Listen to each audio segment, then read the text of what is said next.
1 in 5 children will not leave childhood without developing a serious mental illness, anxiety, depression, ADHD, behavioral problems. And what pisses me off is that we're not really educating or telling parents the truth as to why. Why is it that what you say is so troubling for some people? Sometimes facts are an inconvenient truth, but everything I'm going to say is supported by research. Komisar is a parenting expert and psychoanalyst who uses over 30 years of research to challenge the societal norms on parenting and early child development. There's some myths that really have to be debunked about how to raise a healthy child. And the first is daycare is good for children for socialization. No. It's so bad for their brain, and it's been known to increase aggression, behavioral problems, attachment disorders, because babies need their mothers in the first 3 years for emotional security. Can a father do that? So fathers are important in a different way, and I'll go through all of that. But they're both critical, because if you're raised without one, you are missing a piece. And then there's quality versus quantity time. Myth. You need to be there a quality of time as well as a quantity of time. You can't have a fabulous career and then come home and be present for your child on your time. It needs to be on their time, and there's more. And we're going to go through all of them, but are there any areas of privilege that you need to acknowledge? Maybe someone who doesn't have a partner there, or someone who is in an extremely difficult economic situation. I do, but there are ways to creatively deal with it, and I'll go through each of them. So I want to keep the Diary of a CEO free and not behind any kind of paywall or subscription model forever. And the way that we do that is that you guys choose to follow and subscribe to this show. So if you're listening to the show right now, you might have been sent the episode, you might have listened to a couple before. Can you do me a favour? And if you do me this favour, I promise that I'm going to fight at every turn over the next 10 years to keep this show completely free, without paywalls and without any kind of cost to the user. Can you hit the follow button? The follow button will be on whatever app you're listening to now. It might be Spotify or Apple or something like that. But hitting that follow button, which is usually in the corner of the app or a little tick, is the reason this show will stay free forever. Forever. Thank you so much. If you do that for me, thank you so much. I really appreciate it. Back to the episode. Erica, you're clearly on a mission. And I get that energy from you, that there's really an idea that you believe that much of the world doesn't believe or is struggling to accept in some way, but it's an important idea. What is the mission that you're on? I like to think of it as 3 Ps: presence, prioritization, and prevention. And I'll go through each of them. My mission is to educate parents and policymakers and clinicians and educators about the fact that for children to be mentally healthy in the future, you have to be physically and emotionally present for them throughout childhood, but particularly in the 2 critical periods of brain development, which are 0 to 3 and 9 to 25, which is adolescence. So in those 2 critical periods of brain development, particularly 0 to 3, much of a child's development depends on their environment, and you are their environment. So I run around the world talking about the importance of physical and emotional presence, attachment security. Attachment security is the foundation for future mental health. Prioritization. We prioritize everything today other than our children. We prioritize our work, our careers, our material success, our personal desires and pleasures, but what we're not prioritizing is children. That's a problem, because if we don't prioritize them, they break down. They may break down at 3, they may break down at 8, or they may not break down until they're in adolescence, but eventually they break down. And prevention, there's so much that we can do. We have a mental health crisis now in the world. It varies to a certain degree. In America, 1 in 5 children will not leave childhood without breaking down at some point, without developing a serious mental illness, anxiety, depression, ADHD, behavioral problems, suicidal thoughts. So we have a problem. In the UK, it's 1 in 6. In America, it's 1 in 5. It's around the world, it's about 1 in 5. That is a shocking figure. And so, and the truth is, we can do a great deal to prevent that. The idea that we are trying to put out fires without talking about what is the origin of these issues. The way that the mental health care system works now, it's like what I call cutting the grass. Children are medicated, which is basically just pain management. They're given CBT therapy, which again is just pain management. But why aren't we asking the important questions, which is, where does emotional regulation originate? Where does it come from? When does it start? How do we foster development in children from a very young age to promote resilience to stress and adversity in the future? And so those are my three missions. And for someone who doesn't know your work and isn't aware of you, they might be thinking, how would you know, Erica? How would you know the answer? So I'm a psychoanalyst. I'm also a social worker. I started out as a social worker and then became a psychoanalyst. I'm also an author of books on parent guidance and parent education. And I've been in practice seeing patients. So the majority of my work is still seeing patients. I have a full-time job of seeing patients. And as someone who is also a parent, I have 3 children of my own. And so as a parent, as a clinician, as an author who has, for the past 20 years, been researching, and what I did is I collected research in epigenetics and attachment theory and neuroscience, and wrote my first book, Being There, because what happened is I was seeing this uptick in mental illness in children, and this is really how I got into it. About 30 years ago. I started practicing about 36 years ago, but I was probably 5 years into my practice, and I was seeing that the families that were coming to see me had younger and younger children that were being diagnosed with very serious mental illnesses and being medicated at a very young age, basically silencing their pain. And what I was observing in my practice is that those children who were doing the least well were the ones whose mothers were the least present in their lives. So their primary attachment figures were the least present in their lives. And so then I started looking at the research. I looked at all the neuroscience research since the 90s and all of the new research that had come out. I looked at the old attachment theories, which have been around since the 60s, and I looked at the epigenetic research, which was rather new too. And I saw this trend. I saw that we were abandoning our children for our own desires, for our careers, for material success. And there was a great deal of misunderstanding about the irreducible emotional needs of children. We're going to go through all of that today. Yeah. I'm very excited to learn more about all of this. I'm not a parent myself. From all the investigative research we've done, you have 3 very well-adjusted children. So congratulations for that. And I hope to have successful children myself one day, but I'm also just really interested in understanding myself through the work that you've done and the work that you continue to do, because we're all at one point children, and much of the fingerprints of that early experience still exists in us today. So I'm keen to understand how things that might have happened to me or anyone listening today when we were younger may have shaped us in pro-social or anti-social ways, or productive or unproductive ways. You mentioned that you still see clients and patients today. What kind of patients do you see? What are they struggling with? And who are they? Are you seeing the parents, the kids, both?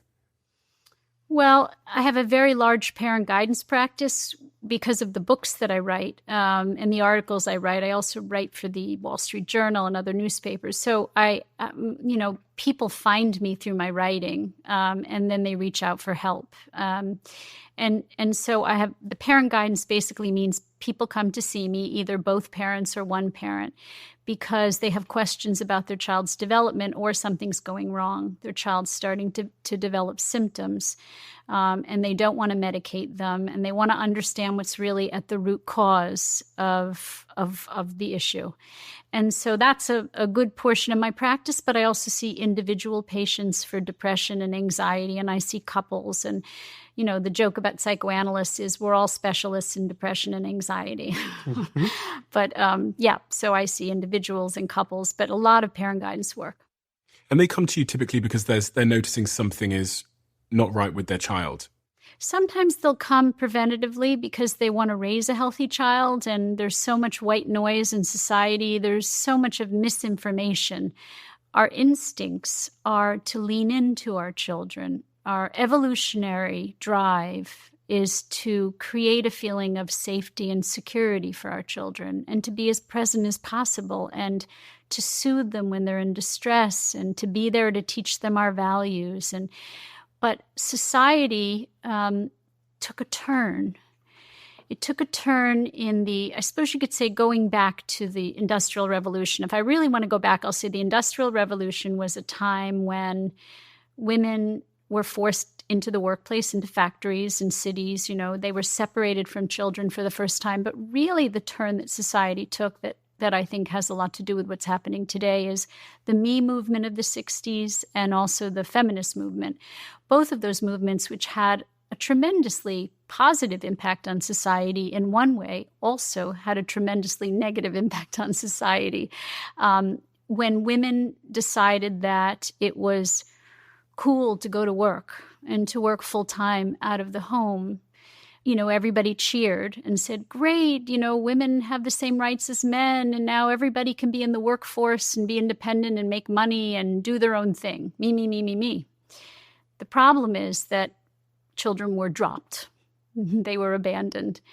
And their needs, which are not needs that are going to shift because society shifts, because they have irreducible neurological, emotional needs. So we know that babies are born neurologically and emotionally fragile. And so what that means is they're not born resilient. And today, what's being projected onto babies is they can handle a lot. They can handle stress. They can handle separation. They can handle you going back to work after 6 weeks or 3 months and leaving them in daycare with strangers, or, and from an evolutionary perspective, babies have always needed the physical skin-to-skin contact with their mothers for the first year. In most parts of the world, babies are worn on their mothers' bodies because mothers perform a number of really important functions for babies that are biological functions based on our evolutionary need to provide our babies with what we call attachment security. So society took a turn, and it's caused a lot of damage. I mean, this mental health crisis in children, I saw coming 30 years ago. And it was already, I have friends and colleagues like Jonathan Haidt who says, oh, well, it didn't start till social media. And that's false, because I was seeing this uptick. And if you really look, there was an uptick in mental illness in children going back decades. And it had everything to do with the shift in society towards self-centeredness, towards narcissism, towards individualism, towards me, me, me. And so, and I always say that you don't have to have children, period, to have a satisfying life. But if you're going to have children, you need to be equipped to care for them, because having children alone without really understanding what it means to care for them and being prepared to take on that responsibility is causing our children to break down. Why do you mention mothers and not fathers in that? Because you seem to have an emphasis on the role that a mother plays, and it seems to be more important in your view than the role that a father plays, or maybe even that a nanny or some other caregiver could play. And I noticed that on your first book, which was written in 2017, being there, on the cover it says, why prioritizing motherhood, in bigger letters, in the first 3 years matters. Scientifically, evolutionarily, with studies and research, how can you make the case to me to make me believe that the role of the mother in particular is essential versus a father or other caregiver? So in fact, in the book, it talks about the difference between mothers and fathers, because that's an important question. And the reason I wrote about mothers is not because fathers are unimportant, but fathers are important in a different way. So there's a whole debate in society about this kind of idea of gender neutrality, that mothers and fathers are interchangeable. But actually, from an evolutionary perspective, as mammals, they're not interchangeable. They serve different functions. And those roles and those behaviors are connected to nurturing hormones. So mothers are really important for what we call sensitive empathic nurturing when children are infants and toddlers. That means that when children are in distress, mothers soothe babies and therefore regulate their emotions from moment to moment. Every time a mother soothes a baby, with skin-to-skin contact and eye contact and the soothing tone of her voice. She's leaning into that baby's pain, and she is regulating that baby's emotions. And the way I like to think about it is that, when babies are born, they're born emotionally disjointed. Think about sailing in the Atlantic. This is how babies' emotions go. They'll go from 0 to 60 in 3 seconds with their emotions. And where we want to get babies is to sailing in the Caribbean, not flatlining, but we want them to be able to regulate their emotions, but they're not born that way. And so mothers, because they soothe the baby from moment to moment, when they're physically and emotionally present enough in the first 3 years, they help a baby to learn how to regulate their emotions. So by 3 years of age, 85% of the right brain is developed. And by 3 years of age, babies can then start to internalize the ability to regulate their own emotions. Now, if mothers aren't present as the primary attachment figures to do that mirroring of emotion, to do that soothing of their emotions, then babies don't learn how to regulate their emotions. The other thing that's important that mothers do is they buffer babies from stress by wearing them on their body for the first year. And then by being as present as possible for 3 years, they actually protect babies' brains from cortisol, the stress hormone. So there is a hormone called oxytocin. It's the love hormone. And it is protective against cortisol. The more a mother nurtures with sensitive, empathic nurturing, meaning when the baby cries, the mother goes, "Oh, sweetheart, let me see the boo-boo, let me kiss the boo-boo." That actually raises the oxytocin in the baby's brain, which then protects the baby from cortisol. Can a father do that? So now, fathers. Why are fathers important? So fathers also produce oxytocin, but it has a different effect on their brain. So for mothers, oxytocin makes mothers sensitive, empathic nurturers, very vigilant to the baby's distress. When fathers produce oxytocin, it comes from a different part of their brain, and it makes them more what we call playful, tactile stimulators of babies. What does that sound like to you? Playful, tactful stimulators of babies. Throwing the baby up in the air and tickling the baby and running after the baby and roughhousing.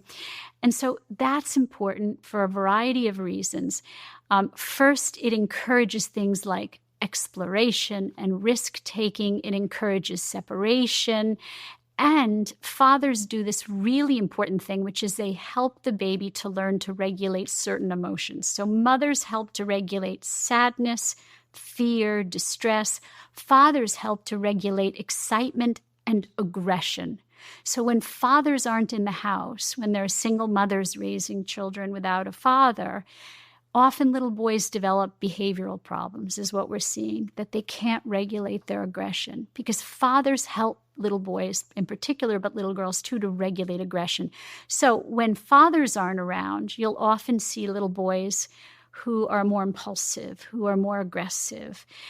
So the answer is fathers and mothers are both critical to the development of children, which is a very controversial thing to say today, because if you're raised without one, you are missing a piece. But they're not the same.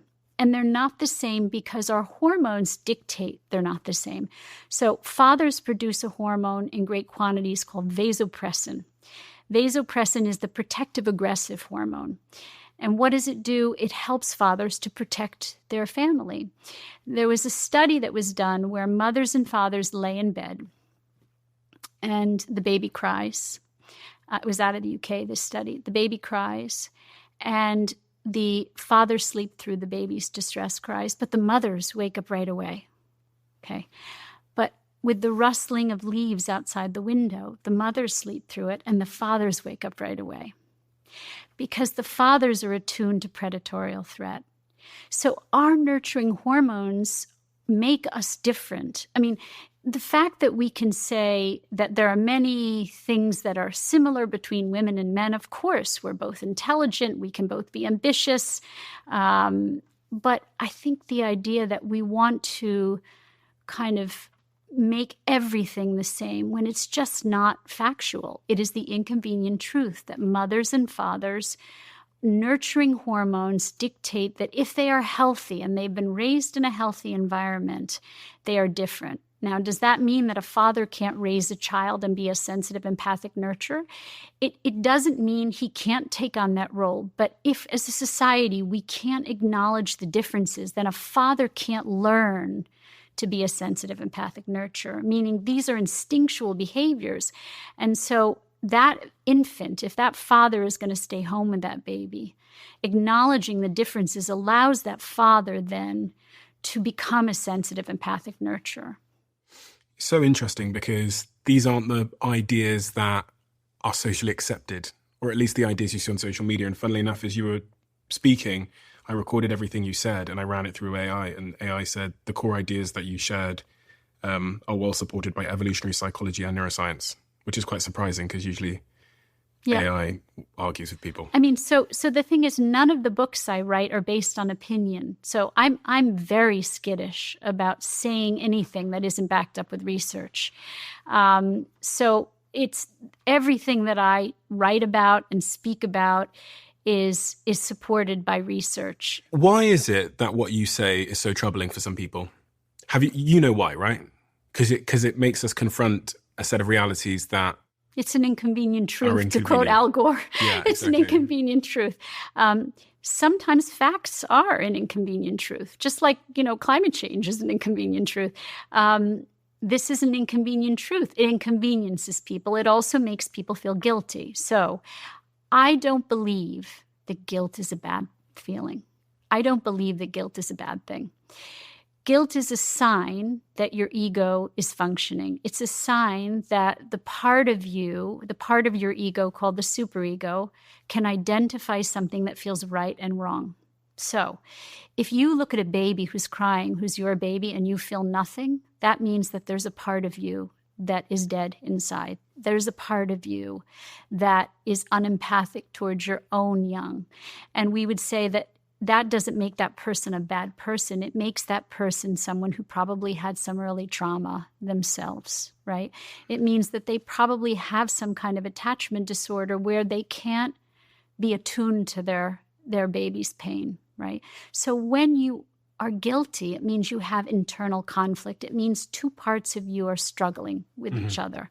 The part of you that wants to do whatever you want to do. I want to go out to work. I want to make money. I want to be free, and the other part of you that says, wait a second, but my baby needs me. Look at my vulnerable baby. Look how sad. Look at the distress that my absence is causing that baby. So if we don't feel guilt, then our species is lost. We're lost. Now, excessive guilt is another thing. If you're a good enough mother or a good enough father and you still feel guilty, then we call it anxiety. But for the most part, what I say makes a lot of women and men feel guilty. And again, I don't see that as a bad thing. And I think when we tell parents to turn away from their guilt instead of turning toward it, when we turn towards our internal conflicts, we tend to make better decisions for ourselves, for our children, for our families. But when we turn away from those conflicts, we tend not to make good decisions, and those tend to have long-term consequences.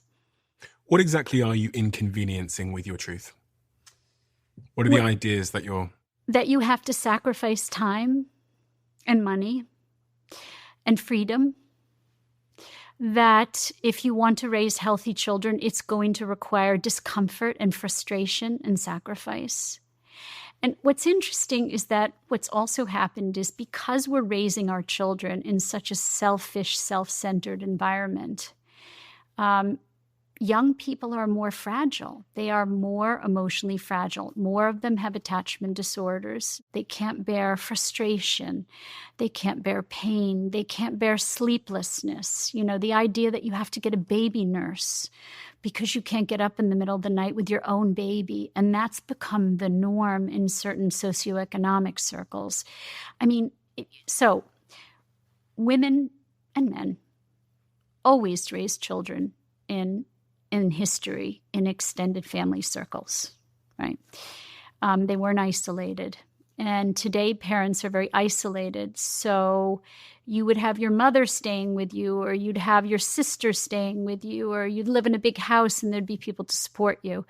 I started a nonprofit recently because I found that so many mothers, it's called Attachment Circle, so many mothers feel so isolated that dealing with the pain and the discomfort of mothering alone is too much for them.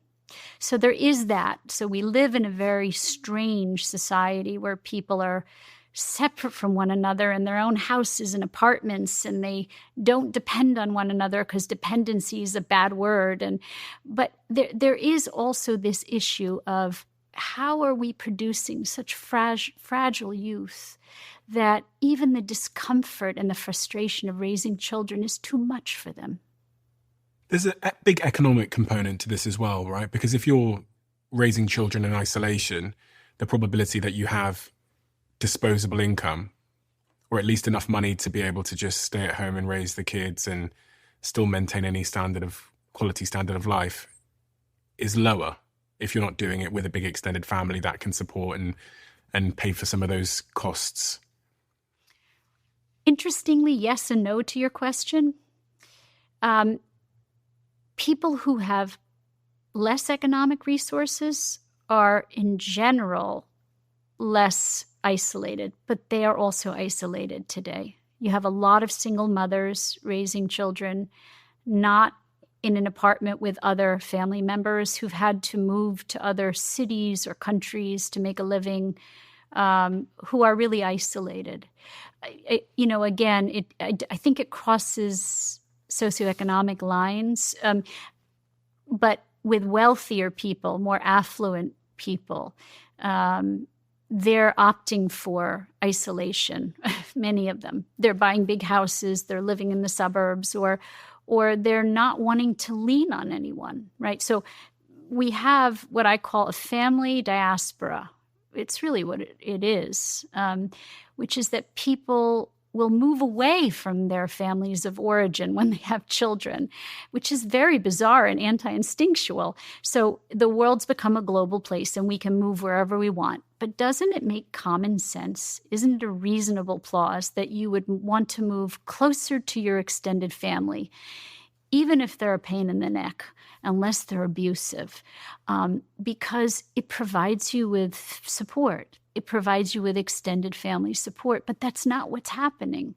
People are choosing to live geographically distant from their families of origin. And so it's making it harder for families. It's making it harder for women. It's making them feel more isolated. But what if they've got their own career, they've got their own passions, there are things that they love doing, and that means that they have to be working in a major city or they have to be traveling to pursue those things? You just said it. What if they have passions? What if they have a career?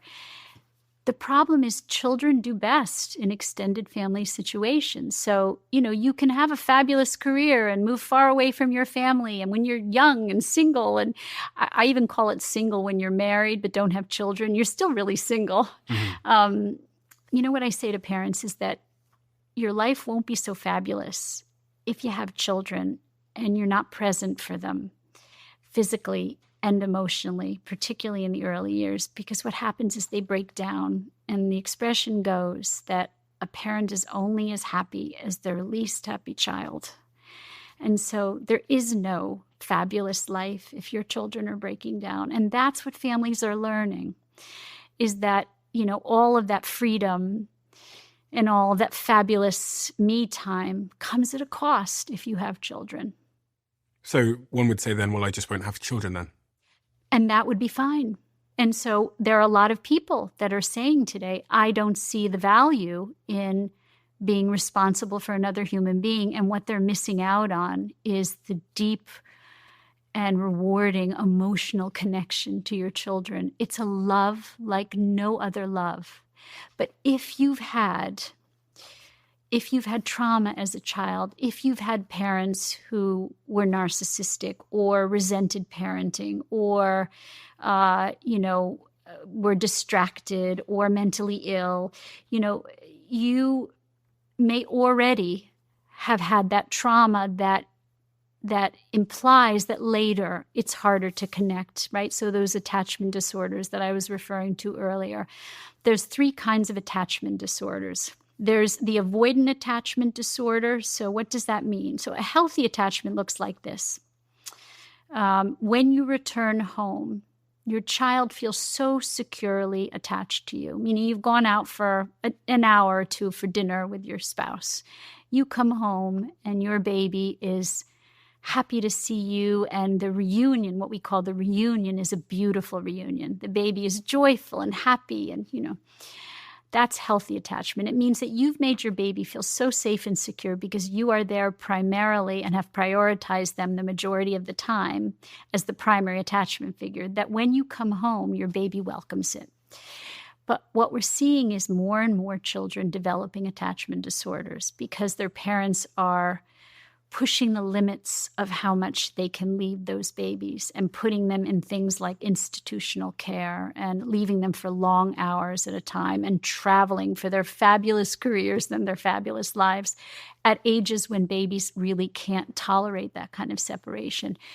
When the primary attachment figure, usually the mother, comes home and the baby turns away from you and turns toward the babysitter or just turns away, that baby has the beginning of what's called an avoidant attachment disorder. Now, that's correlated later on with things like depression and difficulty forming attachments later on. The next kind of attachment disorder is called an ambivalent attachment disorder, and the mother then comes home, and the baby clings to the mother for dear life, because the internal voice in that baby is, my mommy's going to leave me again, so I have to hold on to her. Now, that baby is fractious and can't be soothed and will not let go of that mother, holding on for dear life. What I call like the Rhesus monkeys did to the wire cages, right?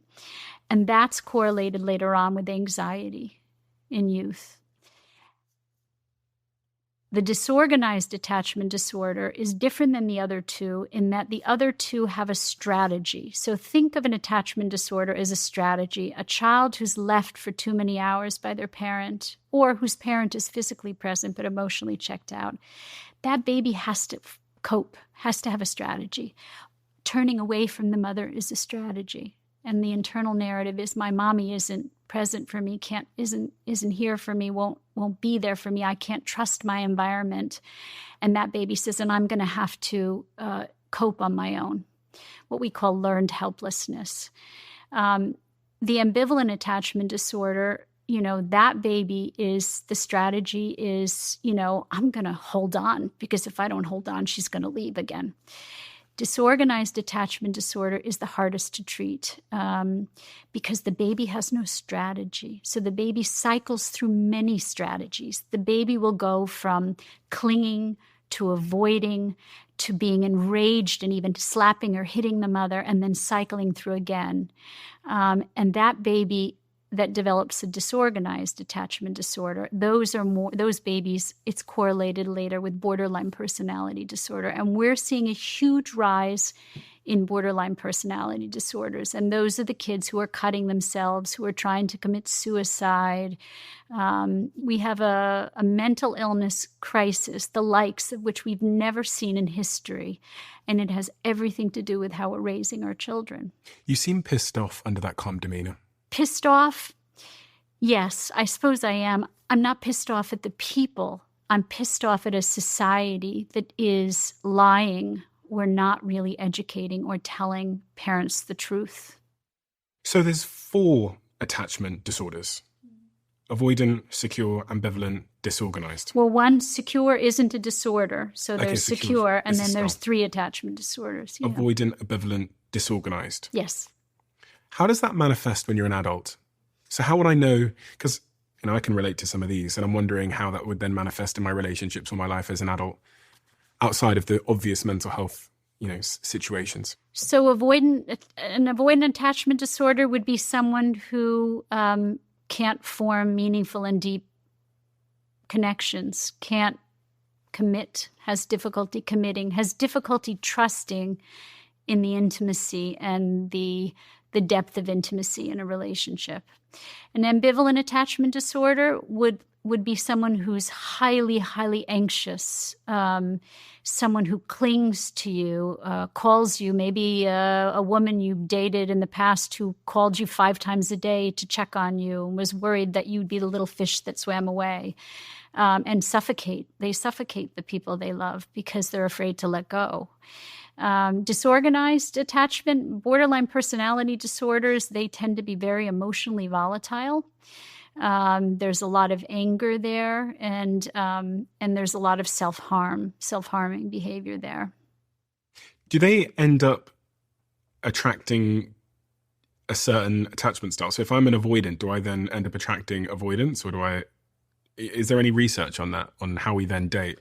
I'm guessing secures go for secures. Yeah, secures. Well, if you're healthy, you're attracted to reciprocally healthy relationships, and you trust your environment, so you trust in loving relationships. And avoidance sometimes are attracted to avoidant people because there's no conflict there. So in other words, someone who can't commit with someone also who can't commit. That can break down those at some point. So remember that these are pathological defenses. So, we use the word defense because it means to protect one, right? And defenses help us until they no longer help us. And so we say attachment disorders are pathological defenses, meaning they don't usually last a lifetime. They break down at some point. And so you might be with another avoidant attachment disordered person, but at some point, one of you breaks down and then realizes that you need the other. And then, then you're in a relationship with someone who can't give back. So, yeah, as we say, like levels of water meet. So people will be attracted to one another often of the same ilk, but it isn't necessarily a healthy relationship. And of all these 4 attachment styles, who do you think, which attachment style, in your opinion and from your observations and the people that you've seen, is most likely to have a successful and then also unsuccessful relationship? Oh, well, secure attachment will have a successful, people with secure attachment will be drawn to healthy, reciprocal, loving, deep connections, because they've had a deep and loving connection with their mother. So remember I said that it's only after 3 years of age that you internalize the feeling of security, and where you internalize the feeling that the world is a safe place and you can trust the people in it and you can trust to love another person. And so, we throw that word trust around, but we don't realize that it comes from the very beginnings of our development. When we don't trust others, it's generally because we couldn't trust those that we were to depend upon when we were at our most vulnerable stage. And what about the alternative? So which of these attachment styles is least likely to have successful relationships? That's disorganized, okay. Yeah. They have a very hard time forming relationships, holding on to relationships. I would say they're the most complicated to treat, and they're also the most complicated in terms of, being able to have successful relationships in the future. I was wondering as you were speaking whether if I have more kids, so if I have 10 young kids, yeah, is there a higher probability of neglect in those kids? Because if I'm a mother, I just don't have time for all of these kids at the same time. They can't all be on my chest at the same time. Yeah, it's a good question. Well, there's something in the developing world called maternal depletion syndrome, which is that mothers can actually die in the developing world of having too many children in too short a period of time. They get depleted physically, but they also get depleted emotionally. I'm going to say it right now so everybody can hear it who's watching this. Having children is stressful. It is frustrating. It does require that you are sleepless for the first 5 years. It requires that you can tolerate a lot of discomfort and frustration. So if there was a job description, first it would say the most joyful, enriching thing you can do in your entire life. But what comes with that to foster healthy development is frustration, lack of sleep, stress, discomfort. And so that should be part of the job description. Yeah, it seems to be such an important principle for life generally, that everything has a trade-off. And I think, was it Einstein that said for every force has like an equal and opposite counter force or something to that effect? And a lot of people are choosing not to make the decision to have kids. I was looking at some stats around this. The European Union witnessed only 3.8 million births in 2022, nearly half the number recorded 6 decades ago, marking one of the lowest birth rates in history. France, for example, known for its robust family policies, has seen a decrease from 830,000 children born in 2010 to just 670,000 in 2023, the lowest since World War II. And this is a huge global trend across especially countries that have a lot of money. It is. So I speak at a big conference called the Alliance for Responsible Citizenship, and they talk about a lot of these alarming dropping birth rates. The truth is, though, that as countries become more developed, birth rates do decline to a certain degree. That has to do with economics, some of it. But there's a trend that's happening that's worse than this, which is people... It's not that they're having less children, which actually, everybody has their own limits in terms of their capacity to give and to love. And so for some people, maybe 1 child is enough. For other people, 5 children isn't enough, meaning they have so much inside of them to give, right? But the alarming thing for me isn't the dropping birth rates due to economics. So maybe people aren't having 10 children like they used to. They're having 3 children or 2 children, right? The alarming thing for me is that people are not having children. That's more alarming to me because that's more a sign not of a country developing, but of a country and a society, of a modern society, which does not see the value in raising children and having deep and loving relationships be a priority in your life. Those people would say, I have deep and loving relationships with my partner, with my dog, with my uncle, auntie, friends, etc. It's different. And why is it different? It's a good question. It's different because in the end, your relationship with your partner or with your auntie or with your dog isn't the same level of dependency. The ability to care for another human being, to allow another human being to be dependent on you, to devote to that human being, is a growing, transforming experience for human beings. One would say that, I'm not sure I completely buy this fully but Jordan Peterson, I think it was Jordan who said that you can't fully become an adult if you don't have a child. Now, I'm not sure I would go that far because there are some people who can't have children. But I do think that there is something in terms of developmentally on an adult development level that transforms you, that is meant to transform you in being generative and having children. Again, it's not for everyone. And I do say this, that I'm not part of the pro-natality movement where I say everybody should have children. I don't think everybody should have children. But I do think that if you're going to have children, then you need to look deeply at your own upbringing and your own losses and your own early traumas before you bring them into this world, so you can repair whatever it is you need to repair and not create what we call generational expression of things like attachment disorders and mental illness. And because a lot of people are struggling now to have kids, even those that want to. Yeah. Just looking at some stats, and there's a global prevalence of infertility. Approximately 18% of adults worldwide, about 1 in 6, experience infertility at some point in their lives. Yeah. Between 2015 and 2019, about roughly 15% of US women aged 15 to 49 experienced impaired fertility. And in the UK, research indicates that 1 in 8 women listening to this now and 1 in 10 men aged 16 to 74 have experienced infertility, which is defined as unsuccessfully attempting pregnancy for a year or longer. And I've spoken to a lot of people actually that have tried to have kids. Yeah. For it's years, very 2 sad. years. It's very sad when people want children and they can't have children. It is incredibly sad. When you think about what's contributing to that, how do you diagnose that?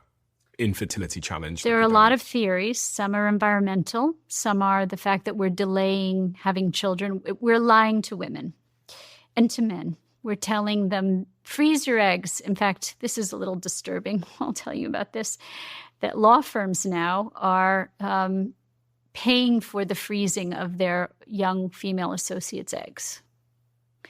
I find that disturbing.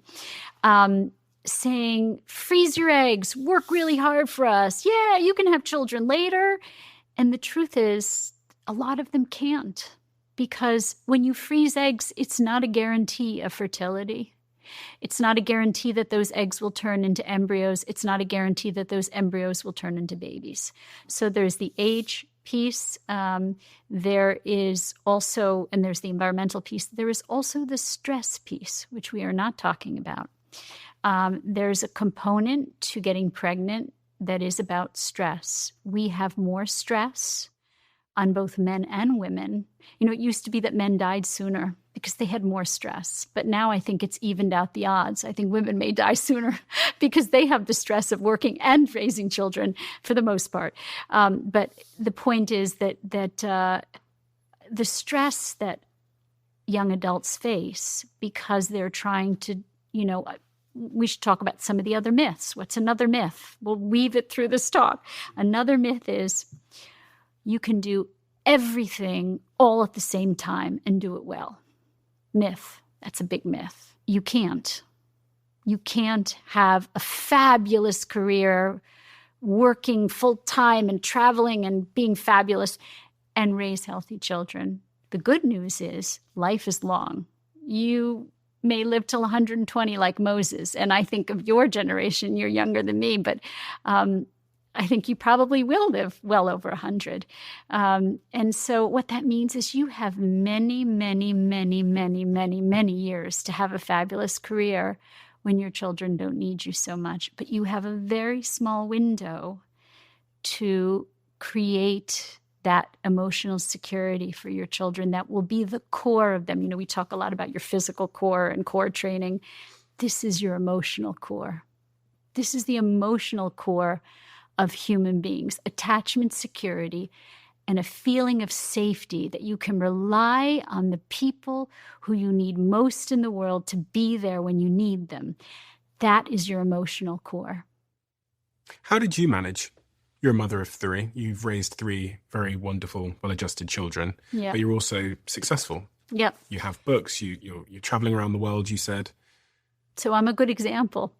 I had a career when I was in my 20s, and I got married when I met my husband when I was 27, and I got married when I was just shy of 30, or I was 30. And then we had children in our 30s. So before we had children, I was seeing something like 40 hours of patients a week. And I was working into the wee hours of the night. I would work till 11 o'clock at night, coming home exhausted. Then we had children, but it was an agreement that we had that when we had babies, I would take a good long period off and then really go back very, very, very minimally. And I had the kind of career by choice that I could have control over, and it could be flexible and I could control it. And so I took 6 months off with each child. And then after 6 months, only went back to work an hour and a half a day, 5 days a week. So we had an agreement, my husband and I, which is it would be just enough to pay a mother's helper, a nanny. And we did without, in those years, we did without vacations. We did without, second homes. We did without fancy clothes. We did without the other things that many of our peers were getting and traveling and doing. We said what's important to us is that we pare down, not expand now. We're expanding as parents, so we want to pare down materially. Life is long, and you can have a successful career. Some of the women that I interview for my book are women who didn't even start their careers until they were in their 40s, after they had children that were older. Could it have worked if your husband stayed home instead of you, in your view? Because I'm trying to understand if you're saying that dads don't need to be as there present as much as the mother. They have to be there in a different way. In the early days, men don't breastfeed. So that's the first thing. Unless you can show me a man who has grown breasts and can actually breastfeed, maybe it's coming. I don't know. But for now, women's bodies connect them to their babies. They connect them through birth. They connect them through breastfeeding. There is a physical component and a hormonal component to infancy and motherhood. And there really is a difference in the way that mothers respond to babies and fathers respond to babies. Now, when do fathers become really important? It's not that the father isn't important to give the mother a break or to bond with the baby or to bathe the baby, but what that baby needs is that attachment security to that primary attachment figure. The mother, usually the mother. Sometimes it's the father, but usually the mother. Fathers, with their playful tactile stimulation, they become really important when children become mobile. When children start to crawl and toddle, when they're around 18 months to 2 years old, fathers become incredibly exciting. And they're really important. So when fathers aren't around in those days, when children are starting to explore the world, those children have a harder time separating from mothers. So it's really important to have what we say, the yin and the yang. What we're doing now is we are not prioritizing attachment security, which is the foundation for then healthy separation. And when healthy separation starts, fathers are critical. When you have another child, a second child, fathers are critical because fathers seduce the older child. They say, come on, let's go out and play. Let's go kick the soccer ball. Let's go to the swing set. And they give a space to the mother with the next baby. They help the older children to grow up. Earlier on, you mentioned a study that I read about when I was studying psychology once upon a time, which is the Rhesus monkeys study with the Yes. wire mother.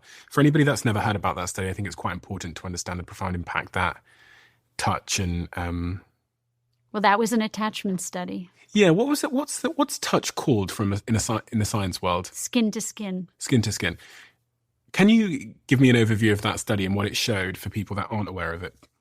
Well, they took these baby rhesus monkeys and they let some be with the mothers, and the mothers nurtured those babies, and those babies became healthily attached and secure, and those were the emotionally healthy babies. Then they gave another subset of monkeys a wire mother covered with a piece of cloth or fur or something. And those babies became very neurotic, but at least they were clinging. They became like the ambivalent attachment babies because there was no response from the mother, but at least they were holding on to this mother. And then and these babies became very neurotic, and then they gave the subset of babies nothing. And those babies literally lost their minds. And there are other studies which are more recent than that. That's quite an old study. There is a researcher named Michael Meany. He did a study on licking and grooming. Animals who lick and groom their young, meaning are nurturing, skin to skin, lick and groom. In human terms, that would be holding, touching, loving, skin to skin.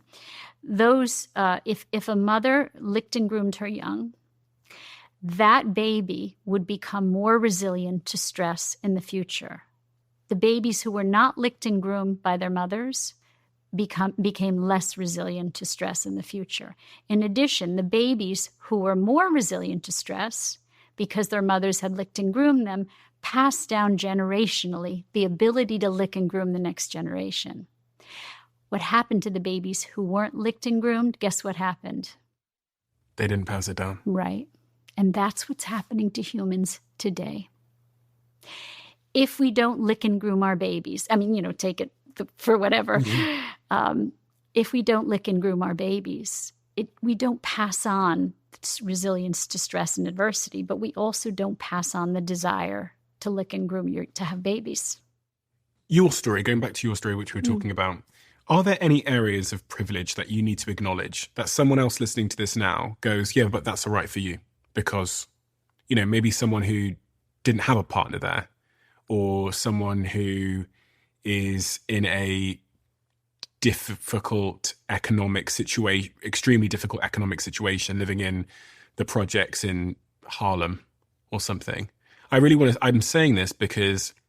Well, it's not the mothers in the projects in Harlem, because I'll tell you, the mothers in the projects in Harlem stay home with their babies. That's what's interesting. Very poor people in America. So let me just say, I love America. America sucks. And I'll tell you why America sucks from my perspective. And I say this internationally. I go around the world saying, America sucks, and I'm going to tell you why. We are the only country in the world other than Papua New Guinea who does not have a paid parental maternity leave. We do not have paid maternity leave. Nobody cares about children.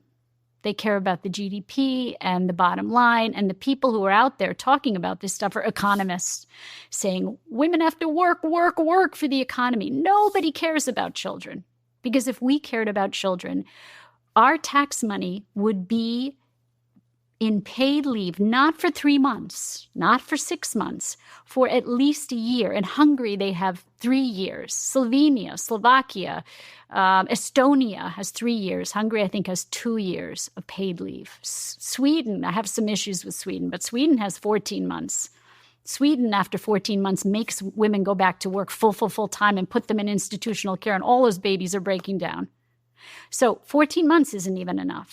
But if we could even get to a civilized place of 1 year of paid leave in this country, and then the next 2 years, some way that parents could be complemented so they could work part-time, supplemented so they could work part-time. I'm a reasonable, realistic person. I know this country is never going to go for 3 years of paid leave, even though I would love them to. I also know that this country isn't going to go for an entitlement called paid leave, because that's the kind of country we are. We talk a big game, but we don't want to put our money where our mouth is.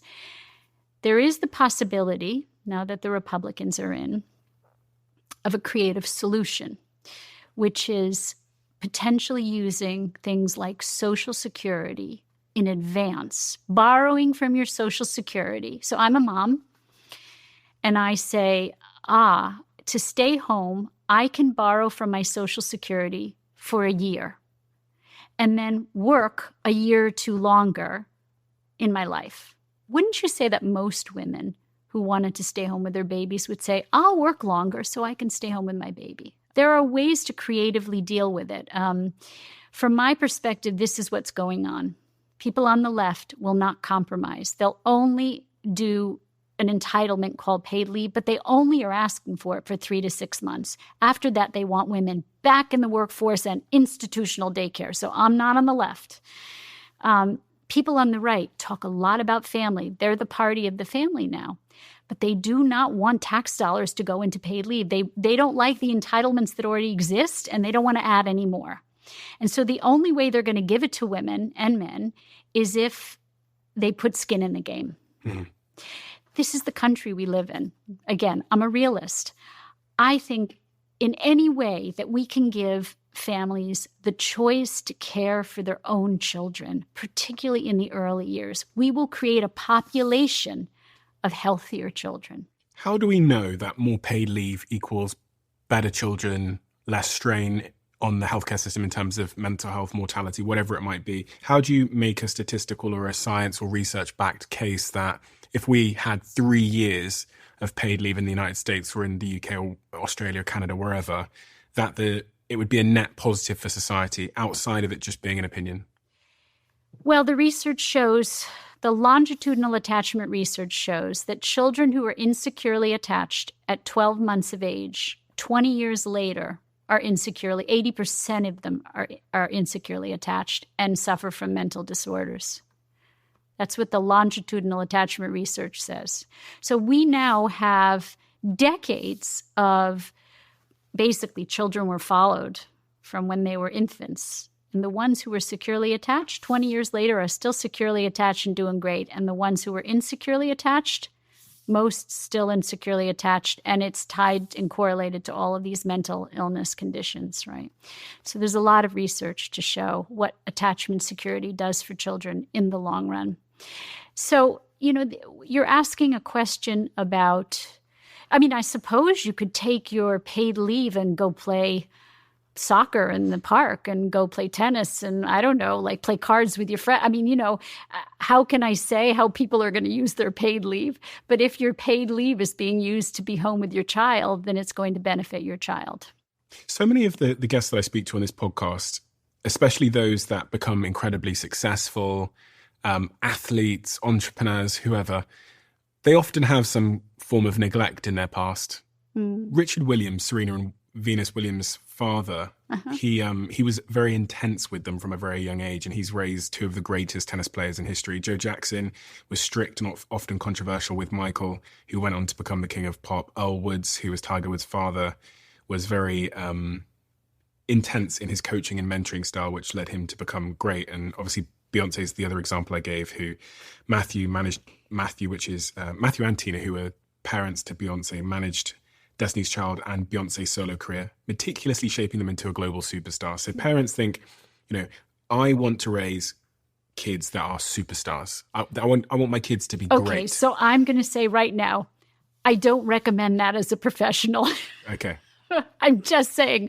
So I can't comment on a lot of those people because I could get in a lot of trouble for commenting on a lot of those people. Sure. But I will say that amongst those people, there is controversy, meaning at least one of those parents, and I don't know the history of the others, was abusive. And so you could say that narcissism is abusive to children.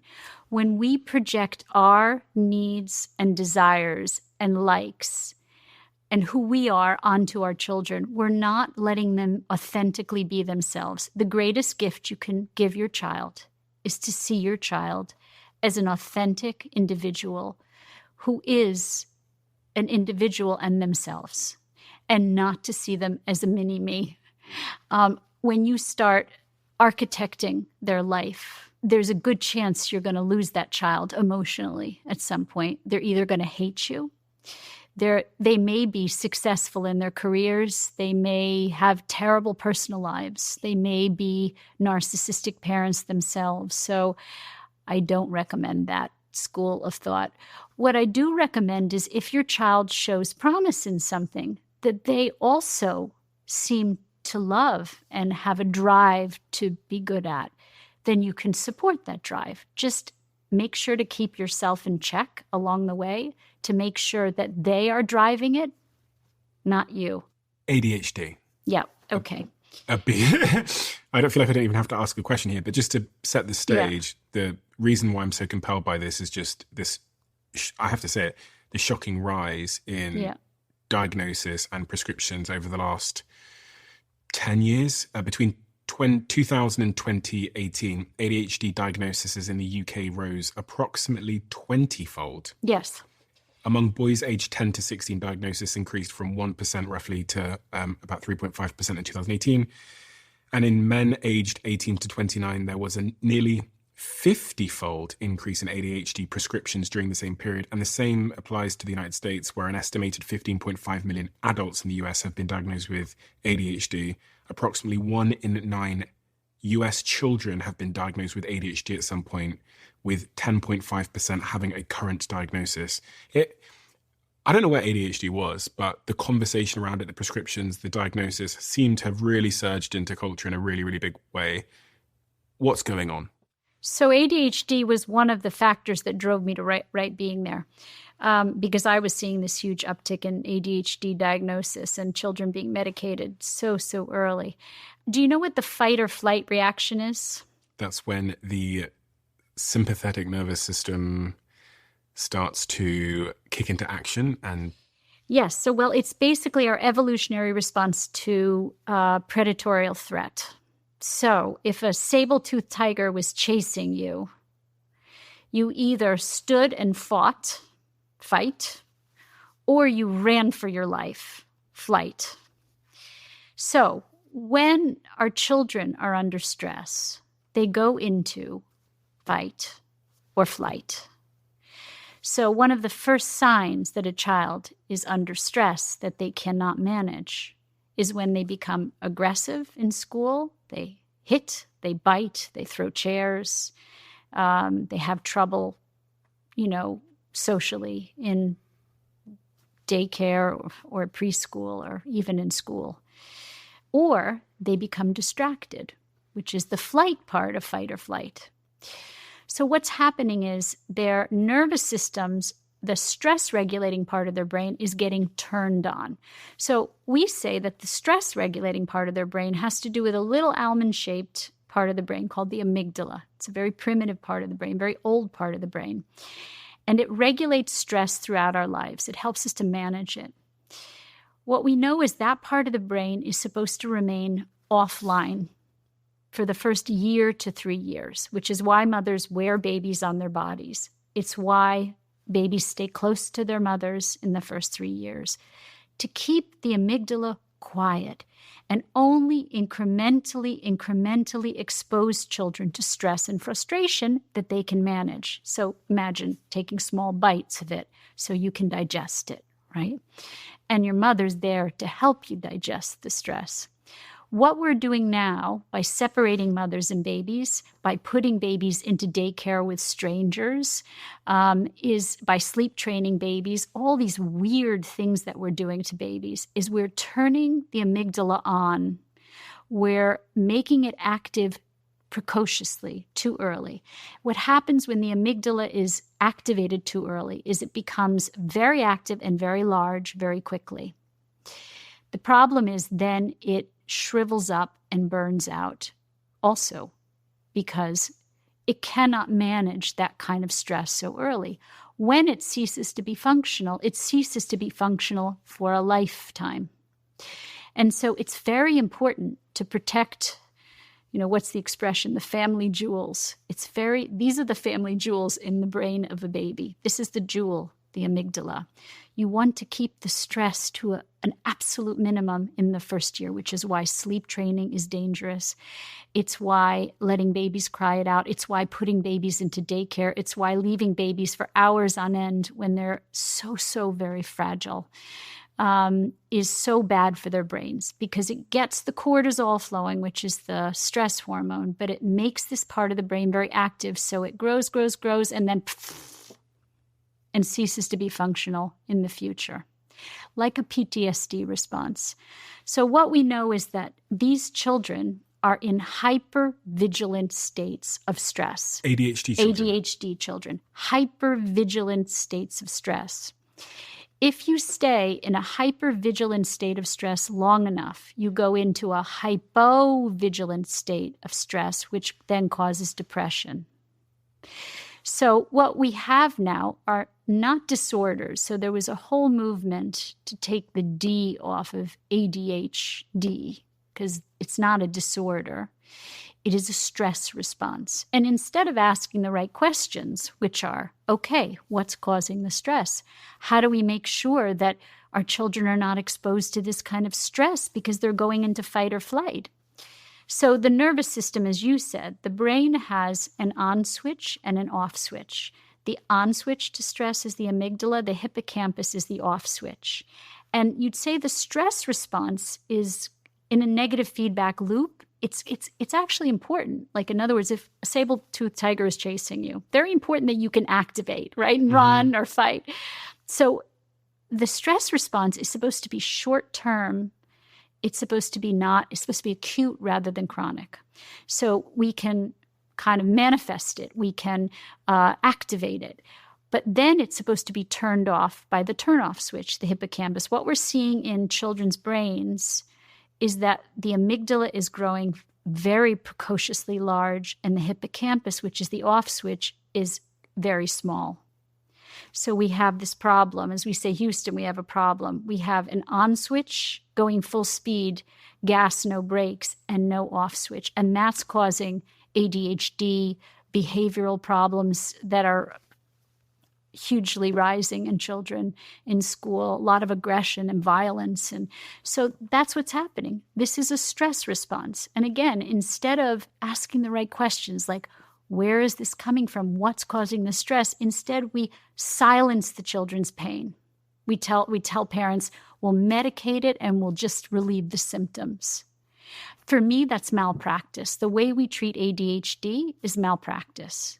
A child goes into fight or flight when they are under stress. It could be psychosocial stressors at home, in the family. It could be at school. It could be with their friends. It could be a learning disability. There's so many things that can cause kids stress. So instead of medicating them, why don't we figure out what's happening to that child deeply that's causing them to go into fight or flight? Isn't that point of view? I've got two questions here. The first is, how do you know that it's stress? And the second is, if it is stress, then that the problem, or at least the inconvenient truth that then creates, is that the parent is responsible. Yes, there's the inconvenient truth. For their child's ADHD. Yes, that's the inconvenient truth. It's not so simple. Sometimes it's the family. Usually it's the family, particularly with small children. But when children get to school, it could be social. As I said, you can't control whether your children are exposed to social issues or bullying, or there's many things that can cause stress in children. But when they're very little, you are their environment. So the inconvenient truth is that when your child gets an ADHD diagnosis, the first thing you should do is go to a therapist who will do parent guidance with you. Don't rush that child to a psychiatrist to medicate them. You go with your partner or spouse and talk to a parent guidance expert about what could be causing this child to feel such stress. And look at the psychosocial stressors. Look at the influences and the dynamics in this child's life that would be causing them to go into a state of stress like this. Give me some examples of the type of stresses, the everyday stresses that we're now exposing children to that are leading to ADHD, in your opinion? Well, again, let's start at home. At home, the stresses might be that they were handed over to a daycare center at an early age, which turned that amygdala response on, which turned the stress-regulating part of their brain on too early. Now you have that hypervigilant reaction, and they can't turn it off, right? It could be a divorce situation. 50% of couples divorce, which means that divorce is an adversity. I have a book coming out in a year about how to divorce and mitigate the impact of the divorce on the child. But no matter what, a divorce is an adversity on a child and a stress. When parents fight dramatically in the home, if there's tremendous sibling rivalry issues in the home, if there's the birth of another child that's stressful, right? If you have a sibling, believe it or not, that's a very stressful thing. If parents are sensitive about that, then it can be mitigated. But if parents are insensitive about the birth of a second child and the feelings that your first child may have, that can cause stress. Moving can cause stress. Illness or mental illness in a parent can cause stress. Alcoholism, any kind of addiction can cause stress. A grandparent or uncle or aunt or even a parent getting sick and dying can cause stress. I mean, there are so many things that can cause stress. But the point is that stress can be regulated, but it can only be regulated if parents are introspective and self-aware and willing to look at their part in it. If parents hand a child over to a psychiatrist and say, "Fix my child," of course psychiatrists will cooperate with you and silence your child's pain. But is that really what you want to be doing? Because in the end, you're just putting your finger in a dike. You're putting your finger in a dam. And eventually that dam is going to burst. What do you say to some of the evidence around there being a link to a hereditary component? In twin studies, they found that ADHD is about 74 to 80% heritable, making it one of the most genetically influenced psychiatric conditions. Let me tell you a different study that will help you to understand that study, which is that we know that there is no genetic precursor to mental illness. There is no genetic precursor to ADHD. There is no genetic precursor to depression and no genetic precursor to anxiety. What do you mean by precursor? Meaning there's no genetic connection. You don't get it in your genes. If your father or your mother were depressed, you get it by something called the inheritance of acquired characteristics.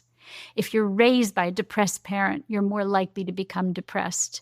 It's the nature-nurture argument. Okay, but what they did find, now, schizophrenia has a genetic connection, bipolar disorder, those have genetic, but the rest do not. Anxiety, depression, ADHD, no genetics. What they did find is a genetic tie to something called the sensitivity gene. It's a short allele on the serotonin receptor. And serotonin, as we know, is used to regulate happy emotions, to regulate emotions, right? So when you have a short allele, it means that you have a harder time picking up the serotonin, but it also means that you are more sensitive to stress. Now, those children who are born with this gene, this short allele on the serotonin receptor gene, they are more prone to mental illness later on because of that sensitivity to stress. What the study shows is if those children who are born with that gene for sensitivity are provided with emotionally and physically present attachment security in the first year, it neutralizes the expression of that gene. So epigenetics means that we're born with genes, like you might have a gene for rheumatoid arthritis or you might have a gene for cancer, but it never gets expressed. Well, we all have genes for something, but they don't necessarily get expressed. That's what epigenetics is. It means the environment has to turn on the gene to make it, let's rock and roll, right? Mm-hmm. What it showed in this study is that the children who were born with this genetic precursor, this sensitivity to stress, if they had sensitive, empathic, nurturing, and present parents in the first year, it neutralized the expression of that gene. So those children could be as healthy as children born without that gene. If, however, children born with that sensitivity gene were neglected, abandoned, not provided with sensitive, empathic, present, nurturing, it exacerbated that gene. So we know that that sensitivity gene is tied and correlated to mental illness later on unless the sensitive, empathic, nurturing mitigates that gene. And what do you say to people that point to MRI scans? fMRIs, and there's all kinds of neurological tests now where we can see the brain in action. So it's not a static thing. We can actually see the blood flow to the brain. We can see the electrical activity in the brain. It's amazing, actually. But some people say that this proves that it's the way your brain is. And lots of my friends that have ADHD, when they talk about their ADHD or the way that they are, they say, my brain works like this. No, it's not correct. Their brain is sensitive to stress. Someone with ADHD is more sensitive to stress. So you could ask them questions like this. You could say, are you a more sensitive person? Are you more sensitive to noise, to smells, to touch when you were a child? Did you not like itchy things? Did you cry more? Were you more sensitive when your parents would go out for the night? Were you more sensitive when your mom would go to work? Or were you more sensitive when you were left at nursery school? And they're probably going to say yes. But if they say no and they still have an ADHD diagnosis? I would almost guarantee they wouldn't say no, because people with ADHD are people who are sensitive. Sensitivity is an amazing strength if it's met with sensitivity. If you have a sensitive child, so what does a sensitive child look like?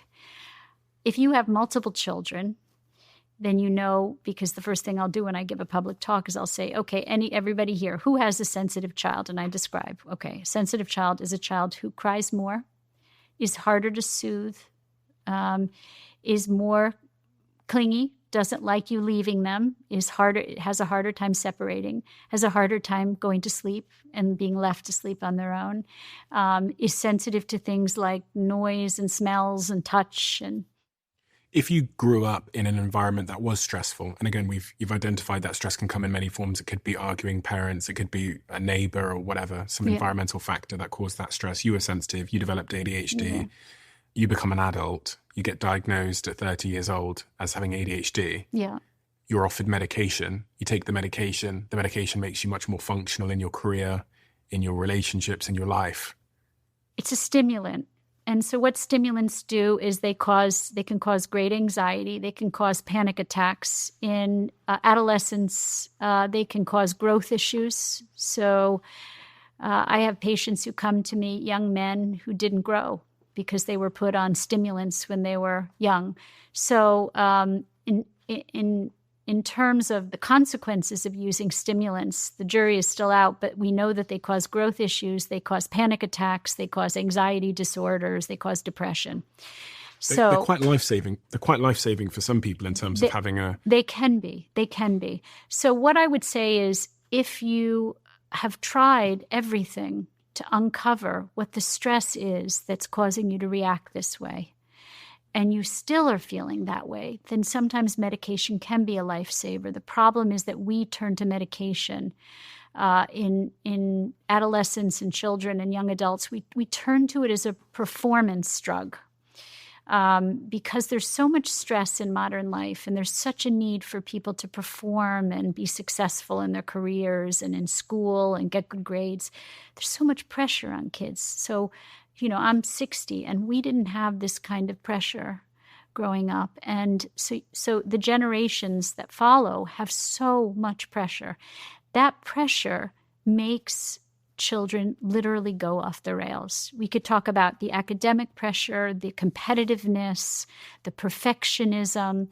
So ADHD is a bucket. It's a bucket which you throw people in who have anxiety that has never been treated. And there's different ways of thinking about treatment too. So we're a society that likes superficial quick fixes. We like drugs, we like CBT therapy. The truth is that this is not a quick fix.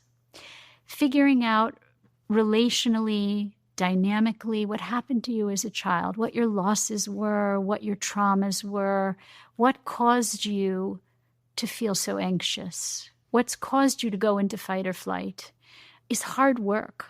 It requires frustration. It requires commitment. It requires going to someone who can think very deeply with you.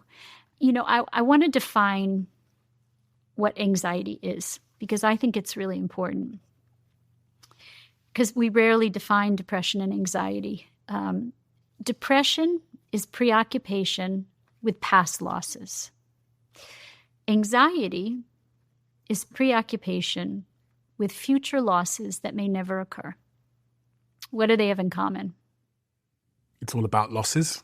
All about loss. And you could say the generations now are very preoccupied with loss.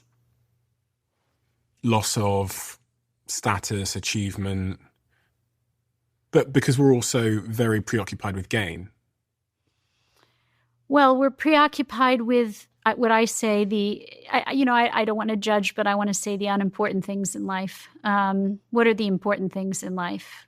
Relationships, love, connection, health, right? You would say objectively, family. These are the important things in life. But we've become very preoccupied with material success, money, career achievement, fame. I think there was a study that interviewed teenagers, and it was really discouraging because they said that the thing they wanted more in life than anything was to be famous. And so we're preoccupied with the wrong things. On this point of stress and the link with ADHD, I was looking at some research from the Injury.com Research Education Group. It says that children with an ACE score, which is the trauma score, where I think it goes up to 10 different sort of questions, with an ACE score of 4 or more, so 4 experiences of trauma or more, have nearly 4 times, which is 400% more chance of having parent-reported ADHD compared to children with no ACEs. Yep. And some of the factors that have a big impact is socioeconomic hardship increases your probability of having ADHD by 40%, parental divorce by 35%, familial mental illness, so a parent having a mental illness increases it up to almost 60%, 55%, I believe, and neighborhood violence, almost 50%, familial incarceration. So if a parent goes to prison, then that increases your probability of ADHD by about 40% as well. And that's published by I think it's the New England. Yeah. What is it? Oh, the National Library of Medicine, National Center of Biological Information. Yeah, so remember what I said, that you can't control everything that happens to your child. Divorces do happen, and adversities happen to children. Health issues happen to children. What you can control is you can control the first 3 years and be as present as possible for your child. So if my kid starts screaming in a supermarket, one of the prevailing pieces of advice says just walk off, or start screaming yourself as the parent to show them. Am I supposed to just ignore my child when it's screaming and throwing a tantrum? Am I meant to drop what I'm doing and go and cater to them? What am I meant to do in these situations? You're going to have me on speed dial, Stephen. You be careful, because if you make a promise like that, I promise. I will call. I'll be on speed you dial. You really want to drop your career and focus on raising my children? No, but you can call me. I've got this on video. On speed dial. That's legally binding. No, you can have me on speed dial. How much? Yeah, you can, as much as you want. So the deal is, you don't yell at your children. An emotionally regulated parent, a healthy parent, produces a healthy child. So what is a healthy parent? A healthy parent is a parent who feels good about themselves, who has authentically good self-esteem, not grandiosity, but really feels good about themselves, knows their strengths and limitations, and overall as a whole person feels good about themselves. They have the capacity to regulate their emotions, to keep their emotions from going too high and too low. Remember sailing in the Caribbean, meaning they can stay calm in a storm, is sensitive and empathic as a nurturer. These are signs of health in a parent. So if my kid says, I want that pack of sweets, and I go, you can't have that pack of sweets. Well, first you have to, so before you discipline, you always want to be empathic first. So I always say that if you are going to discipline a child, first you have to recognize how they feel. I mean, recognizing how children feel is important anyway, meaning when you recognize a child's feelings, if they're sad, you mirror their sadness. If they're angry, you say, I can see you're angry. If they're happy, you look happy with them. That kind of reflection is the way that your child knows that you acknowledge them, that they're a person to you, that they're a separate person to you. It's how they feel valuable.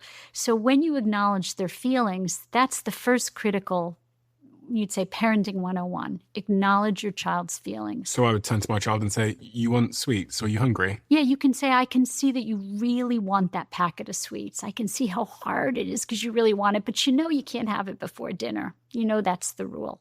And then they start screaming and crying. And then they start screaming and you say, broken record is a communication style where you say, oh, I can see it's really hard for you, but you still can't have the sweets.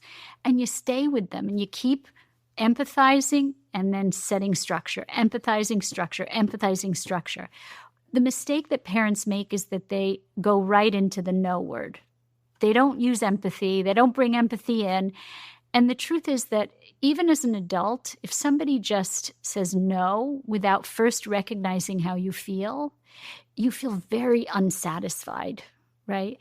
For a child, it's critical. It's critical that even when you have to say no, and particularly if you have to say no, that you first recognize how they feel. I mean, that's what all the relationship experts on the show tell me. They say if you want to be successful in a romantic relationship, then you first must make your partner feel heard and understood. That's right. Even if you disagree in an argument, That's right. First acknowledge what they said, maybe repeat it back to them, and then they'll feel heard and understood, and it kind of stops the broken record. Do you think that I'm a traumatized child? I don't know. I haven't heard about your traumatized background. If so, if you have a trauma, I would say we're all. So let me say this. There's this word trauma is used a lot. Can I just talk about it for a moment? Sure. There's something called big T trauma, right? Big T trauma is like I was in a car accident and I lost my legs, or, I lost my parents, my mother died of brain cancer, or my father was an alcoholic and beat me, or, there are things that are more concrete that you can like hold on to, things that happen to people. Yeah, I was raped, or, those are big T trauma. Believe it or not, probably fewer people suffer from big T trauma and more people suffer from little t trauma. And little t trauma is more nuanced. It's it requires looking with a finer tooth comb at the issues. It's more relational. It's more, I was subtly neglected by my mother. My mother wasn't a good listener. My mother loved me, my father loved me, but he never understood me. My parents were narcissistic and very self-centered. They were never around, and so people will come into my office and sit down, individuals for therapy, and they'll say, I don't know what's wrong with me. I had two parents who stayed together, had all the material wealth that I could need. I never wanted for stuff. My parents stayed together, and I don't know what's wrong with me. And so I say, okay, so you're telling me nothing big and traumatic happened to you in your life. Now let's talk about the nuance. And we're not very nuanced anymore. So we don't want to look at what causes most forms of mental illness, depression, anxiety, even ADHD, are the relational nuances of a family. And what do you mean by the relational nuances? It could be the neglect, being ignored, having a mentally ill parent that no one knows about, maybe a depressed mother who sleeps in the morning and doesn't get up and feed you. You get up and feed yourself, or maybe you're a latchkey kid who comes home and you're isolated and alone, or things that people can't see. But you see. And so that's why I would say most people go into therapy, not for big T traumas, believe it or not, even though the ACEs study says, alcoholism, drug addiction, of course, those are big T traumas. Most people come into therapy for little T trauma. And the reason why it's quite difficult for those people is there's not a lot of reinforcement from society that those are also traumas, but in fact they are traumas. Attachment trauma, if you were put in daycare, so I have patients who come to me and say, I can remember being put in daycare, and you're not supposed to remember things until the age of 4 or 5, but some patients can remember flashes of memory under 5. And they'll say, I was put into daycare. All I can remember is screaming my lungs out for my mommy. You're not a fan of daycare, are you? No.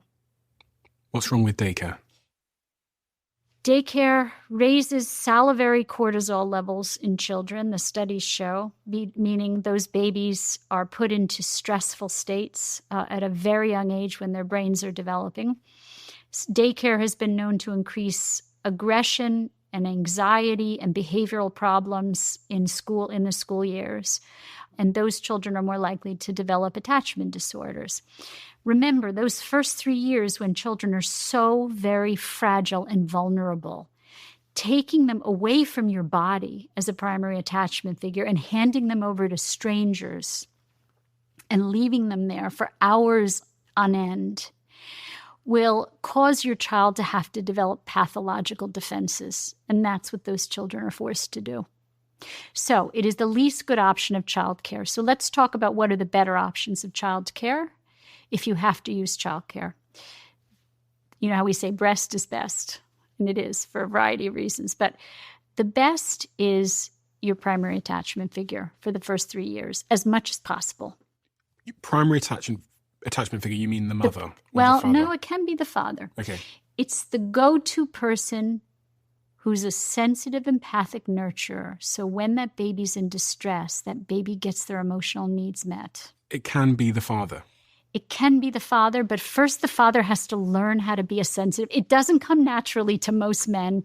With rare exception, I have known some patients where the husband, the father, was more sensitive than the mother.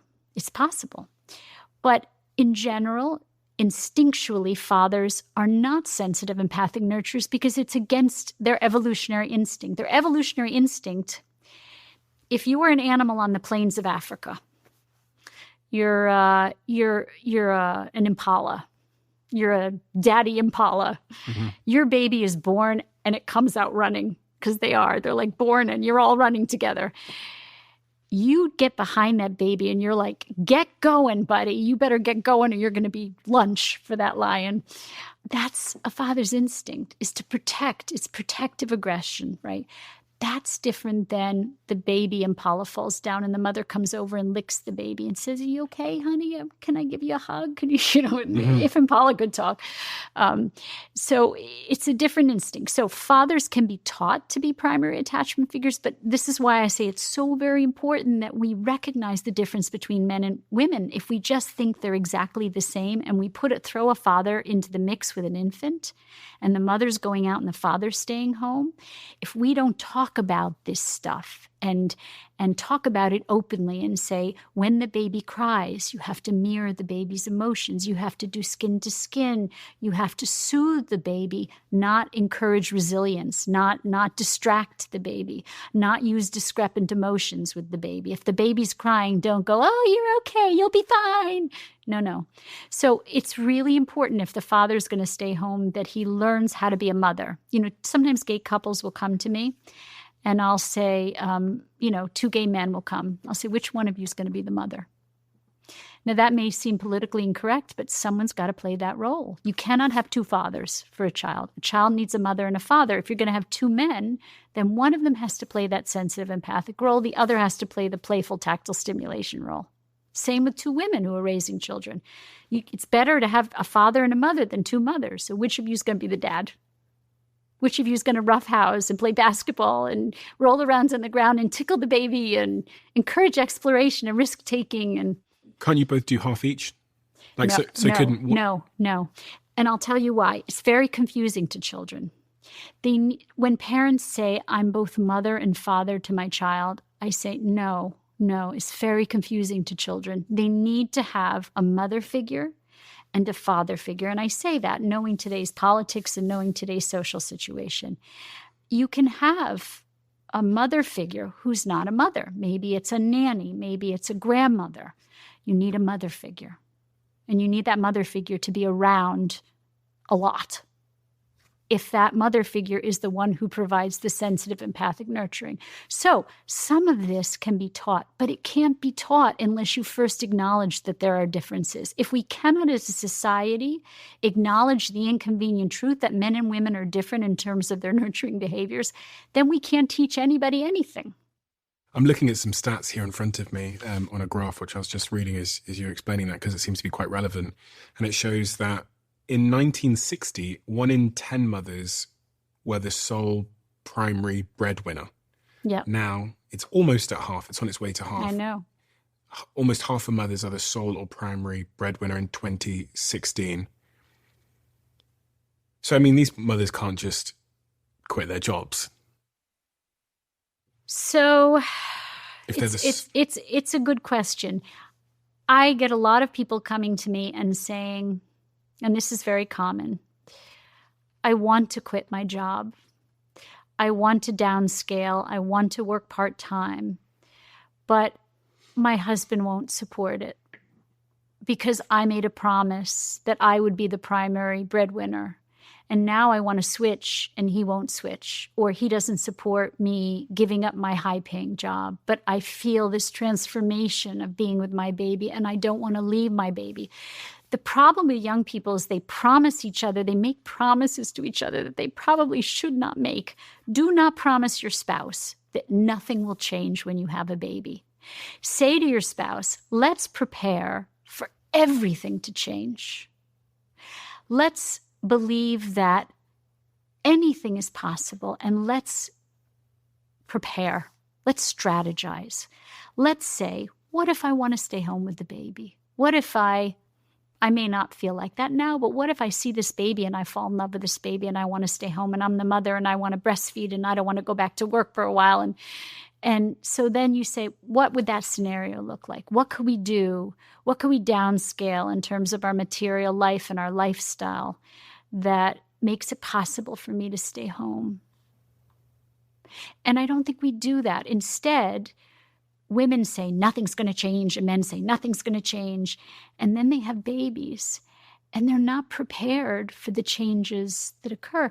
Changes occur in men too. It's not just women. I mean, fathers also can have this transformation, right?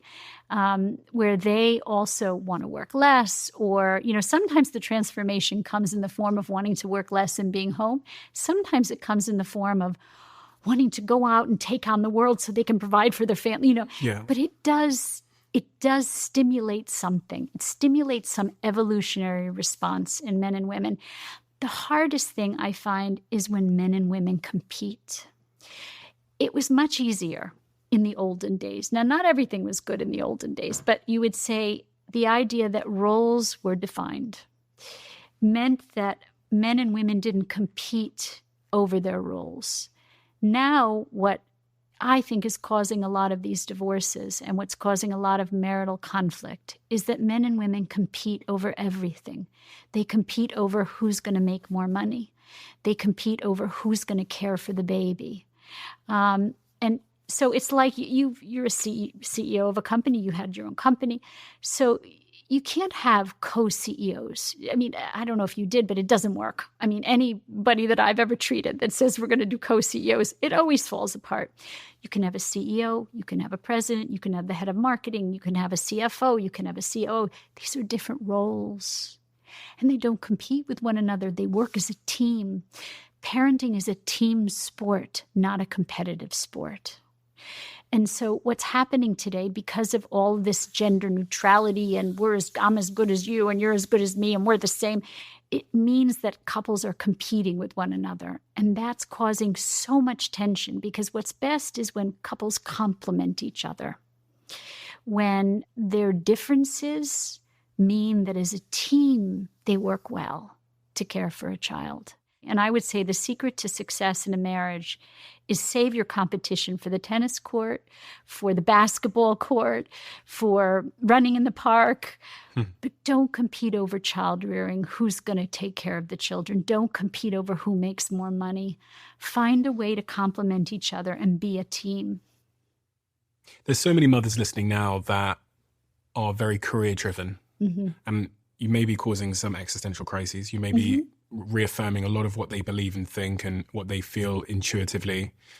Are you saying then that for those women that are pursuing, high octane careers in leadership roles that also want to have children, that it's one or the other? No, I'm saying that there are certain careers realistically. Here's the inconvenient truth again, bunch of inconvenient truths.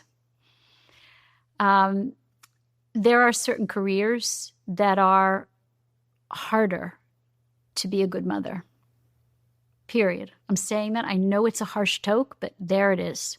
There are certain careers that are too demanding to be present for your children, whether you're a mother or a father. You think if you're a father who's a CEO who's traveling around the world and misses your children's birthday and misses your children's soccer games and misses your children's piano concerts and isn't there to pick them up at school or have breakfast with them or have dinner at the end of the day, you think that child is going to have a healthy relationship with that parent? Another myth. Here we are. I told you I was going to weave the myths in. Quality versus quantity time. You cannot be there for your children on your own time.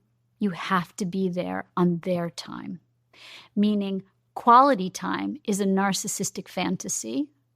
I can be there on my time. So my child sits at home and is like a vase on the counter, waiting for me to come home. And then I come home and there I can be present for my child. Your child has needed you all day long. And when you come home, that's on your time.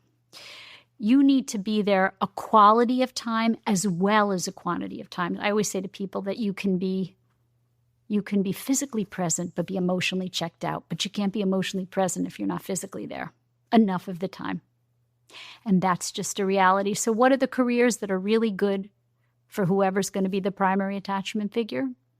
Service fields where you have your own business and you can make your own schedule around your children, where your children don't work around you, you work around your children. Physical therapy, psychotherapy, speech therapy, consulting maybe.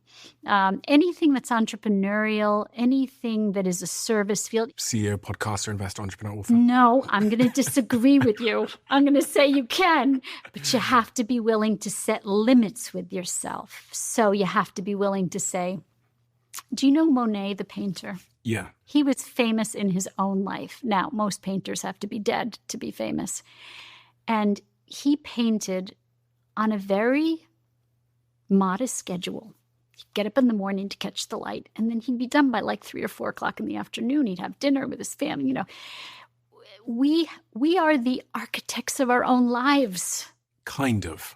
No, not kind of. I'm representing the opinion of some people who might be listening. there's Okay, there's so real fundamental. who are the people who can't architect their own lives? You want to be who do you think? I would say hedge fund managers. Okay, let me tell you then. Yeah. So I was 18 years old, dropped out of university, Mm-hmm. probably had sex that year. So if I'd had sex that year and had a baby, Yeah. and then I became a single parent, at the time I had 2 CCJs. I was broke. I was shoplifting food to feed myself.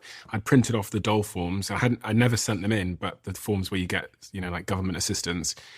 And I was working in call centers, working night shifts because that was the best job I could get to pay for the rent that I had every month. If I'd had a baby at that exact moment in time, I don't think I would be. It wouldn't resonate with me what you're saying about being the architect of my own destiny, because there is like immediate emergencies. I can't feed myself, let alone a kid. So I'll tell you. And I also didn't have any family within hours. My mum had basically disowned me because I dropped out of university. I was alone. Did you have a baby at 18? No. Okay. I haven't had kids yet. I'm hoping to. Okay. So, first of all, it's a good reason to use birth control and not have a baby at 18. But okay, let's put that aside for a second. Let's put that aside for a second. Let's say that what we should be promoting in this world, I'm going to say this, it's controversial, is that whoever is the primary attachment figure has a career that they have control over and flexibility. Maybe the other person doesn't. Maybe the other person works for someone or whatever. But in my book, I interview a lot of different women from a lot of different socioeconomic backgrounds. And one of the women that I interviewed was a nanny. And she said she had 3 children. And she said that the way that I raised my children, because I was a single mother raising 3 children, I had to work to pay the rent. She said, but I made sure that I didn't work past 5 o'clock. I never worked past 5 o'clock. I'd come home at 5 o'clock. I didn't go out at night. People would say, let's go. I said, no, my children, this is my time with my children. So I don't go out at night. I don't go out on weekends. When I'm not working, I am with my children. And my children knew that I had to work. But the way I used my free time was very carefully. She also said to me, and again, there are a number of interviews in there. She also said that the people who she left her children with, she never used daycare. She had extended family watch her child. So her neighbor, who was her dear friend, she paid to watch her child. And so that person was auntie, and that person was like family and was in that child's life forever. So what I say about childcare is there are different levels of importance. So the best is your primary attachment figure. Next best is kinship bonds, family or extended family. Someone who has a similar investment to that child as you do. Even if the kid's going to be raised alone at that early age. So yes. Versus going to daycare where they'll be around other kids. No. Children don't need other kids until the age of 3. They do something called parallel play. What they need is one-on-one connection. They need attachment security, and they need their emotional needs met by one person, one-on-one. After 3, then the beginning of preschool, then they start to actually interact with one another. Until then, they're not playing together. They're just doing parallel play. So that's another myth. The myth that daycare is good for children for socialization.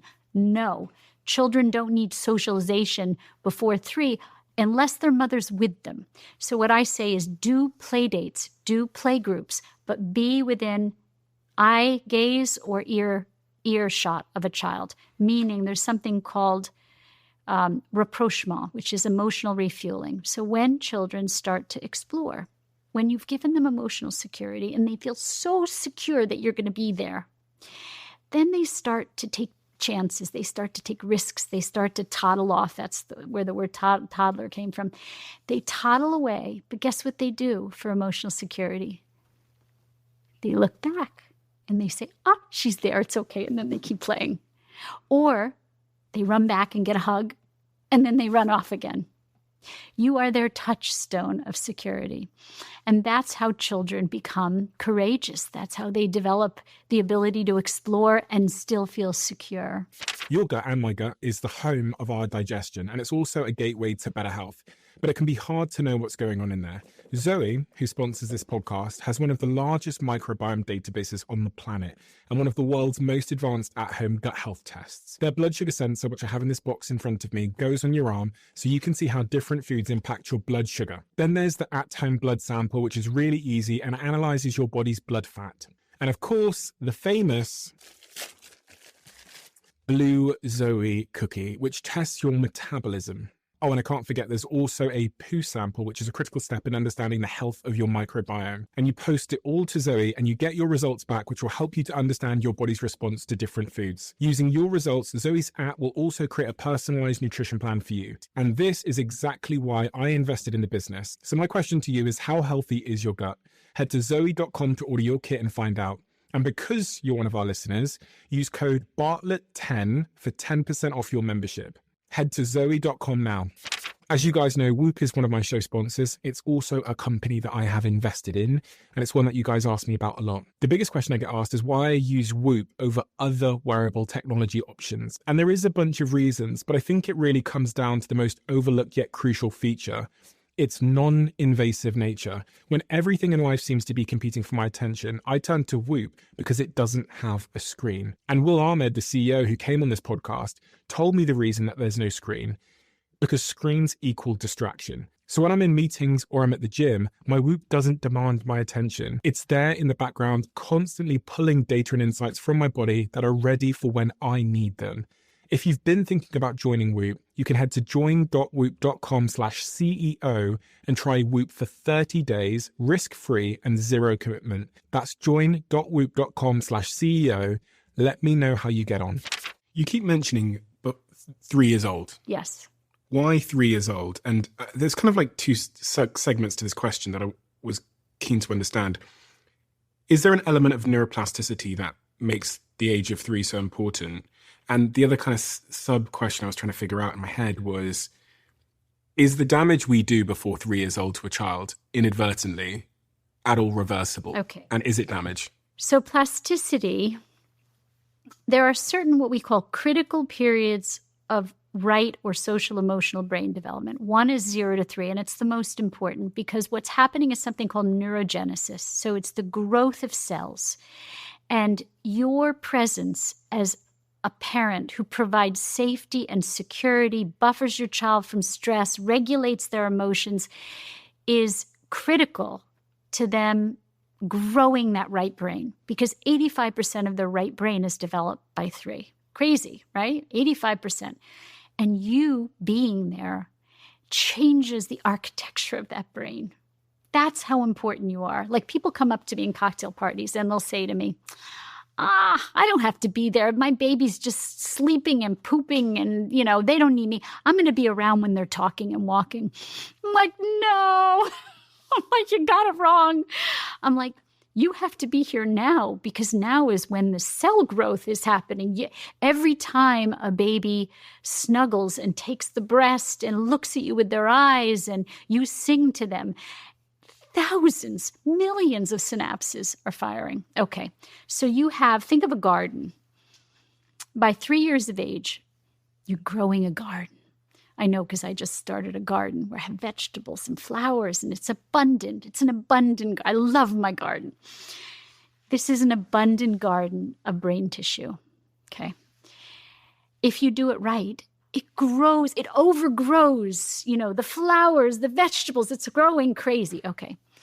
Now they go into childhood. After 3 years old, they go into childhood. And from 3 years old till about 9 years old, it's still growing, but it's not growing at the same pace. So say that it's still like growing a little, the garden grows in one big burst and then little bursts. So from 3 to 9, it's still growing, right? But not to the same degree as the first critical period of brain development. Now adolescence comes, 9 to 25. And now you have to prune back the garden, because if you don't prune back the cells you don't need, it's as damaging to the brain as if you didn't grow them to begin with. So in these 2 critical windows, the environment dictates, do the cells grow? Do they get pruned? And when they're really little, you're their environment. You're it. Tag, you're it. when they're in adolescence, you're a very important part of the environment, but not all of their environment. They have friends, they have school, they have activities, right? And so it's very important if you can get to the first window to get there, because you don't know what's going to happen to them and you want to fortify them, right? You want to fortify them so when they get to adolescence, which is really painful and hard and a struggle, that they have the inner resources to cope with adolescence, because it's so hard, adolescence, right? And it offers such adversity, social adversity, academic adversity, right? Social media. So both of these periods are important. If you miss the first window. What, 0 to 3? Yes. The title of my second book. It's called Chicken Little, The Sky Isn't Falling, Raising Resilient Adolescents in the New Age of Anxiety. If that isn't a mouthful. Do you know what the title of the book was supposed to be? It was supposed to be Second Chances. Okay. And the title of being there was supposed to be called The Lost Instinct. So if you messed up your kids, you get a second chance. You get a second chance. And what do? I want people to read the book because it's more nuanced than what I'm saying. A lot of what you should have done in the first 3 years. So you got to be there. You got to be there in a different way. You're not going to, they're not little, so, but when they come home from school, if you are not there, when the door swings open, everybody knows that teenagers close their doors, if they have doors. And that's their way of saying, my defenses are up, go away. If parents work really hard and then they come home and they go, knock, knock, knock, I'm here to spend time with you. How was your day? That door's closed. Closed, baby, closed. If you aren't there when the door opens on its own, on their terms, if you're not there when they're coming out to get a snack or to take a pee or to take a break from their studying, if you are not there then and open for business, for communication, the door closes again. So it goes back to this idea that children need you when they need you, not when you're personally available. And if you miss that window, it's not the end of the world, because a word that we use is to repair. You can repair a lot of the damage, but to repair the damage, you can't go back. It's sort of like going to a confessional if you're Catholic. You go in and you say, oh, Father, I murdered somebody today. And the priest says, well, say 12 Hail Marys. And I don't know, I'm not Catholic, but you can't go out and murder again.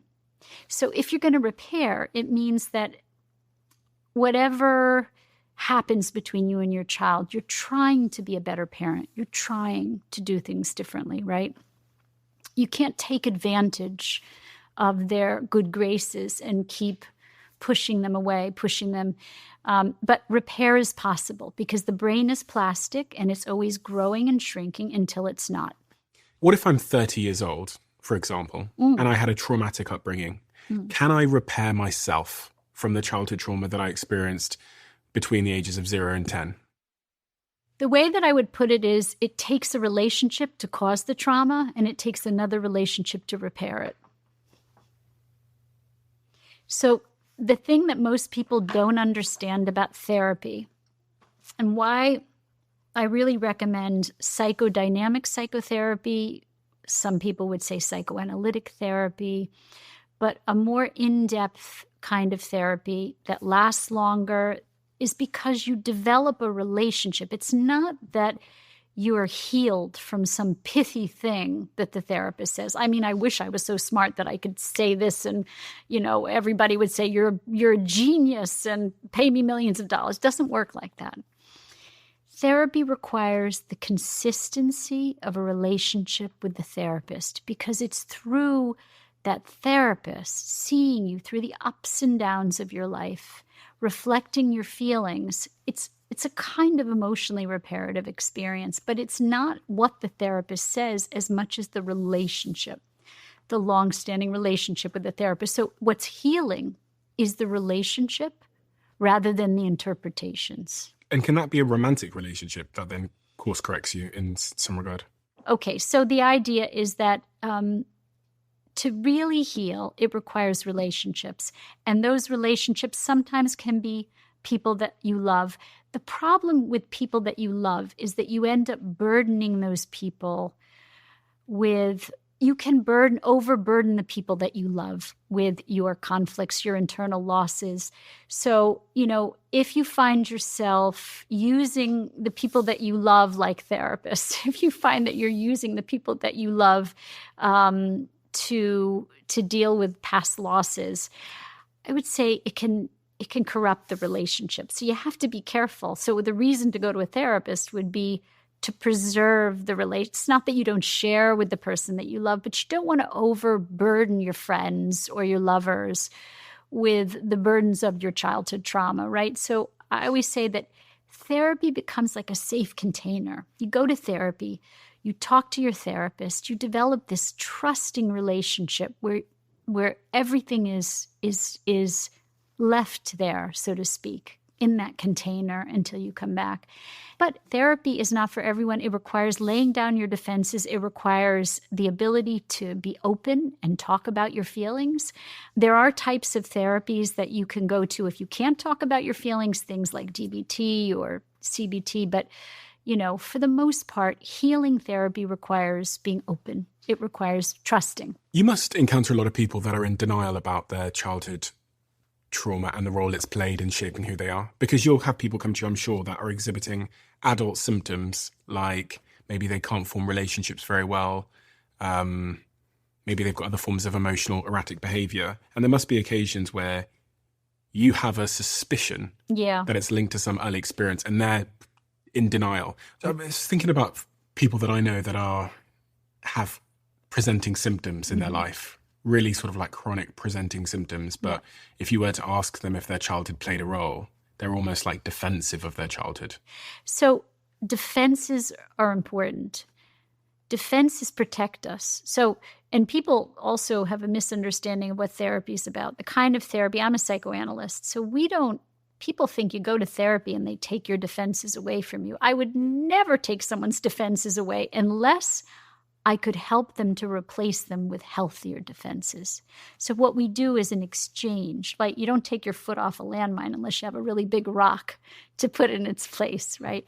So if you're going to let go of one defense, you have to trust the person you're working with that you'll find a better, healthier defense to protect you. Give me an example. If you used anxiety in childhood, if you used the anxiety to get attention.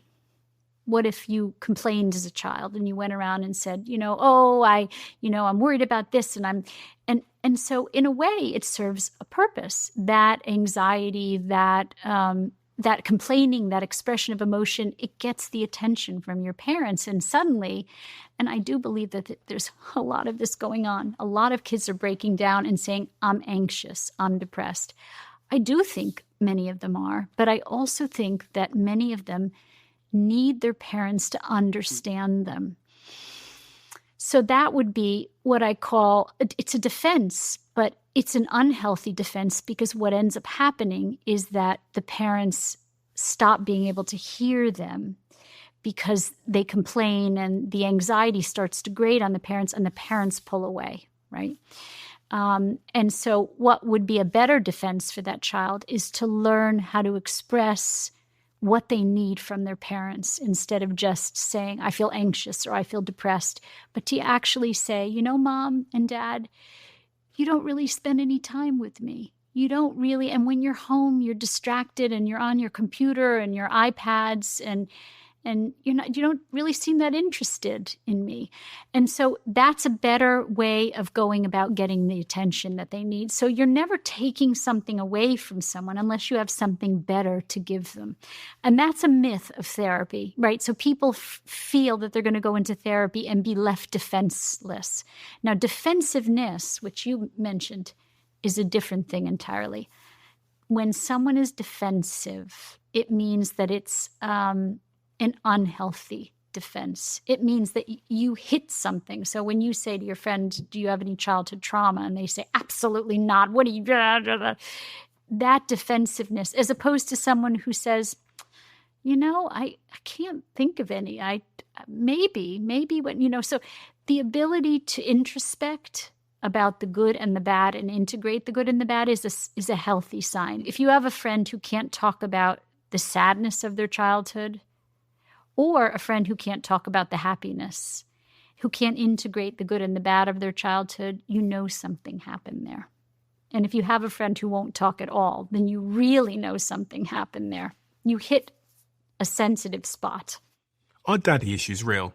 Because the term is thrown around in culture like, oh, she has daddy issues. It's typically she has daddy issues, isn't it? Right. So there's something called Oedipal development, which is sexual development. It's really relational development, but it's sexual development, which is that all little boys fall in love romantically with their mothers and want to marry them. So all little boys say, I want to marry you, mommy, daddy, get lost. It's sort of like that. And all little girls want to be daddy's little princess and marry daddy and want mommy to get lost. And it's this period of about, 3 to 6 years old.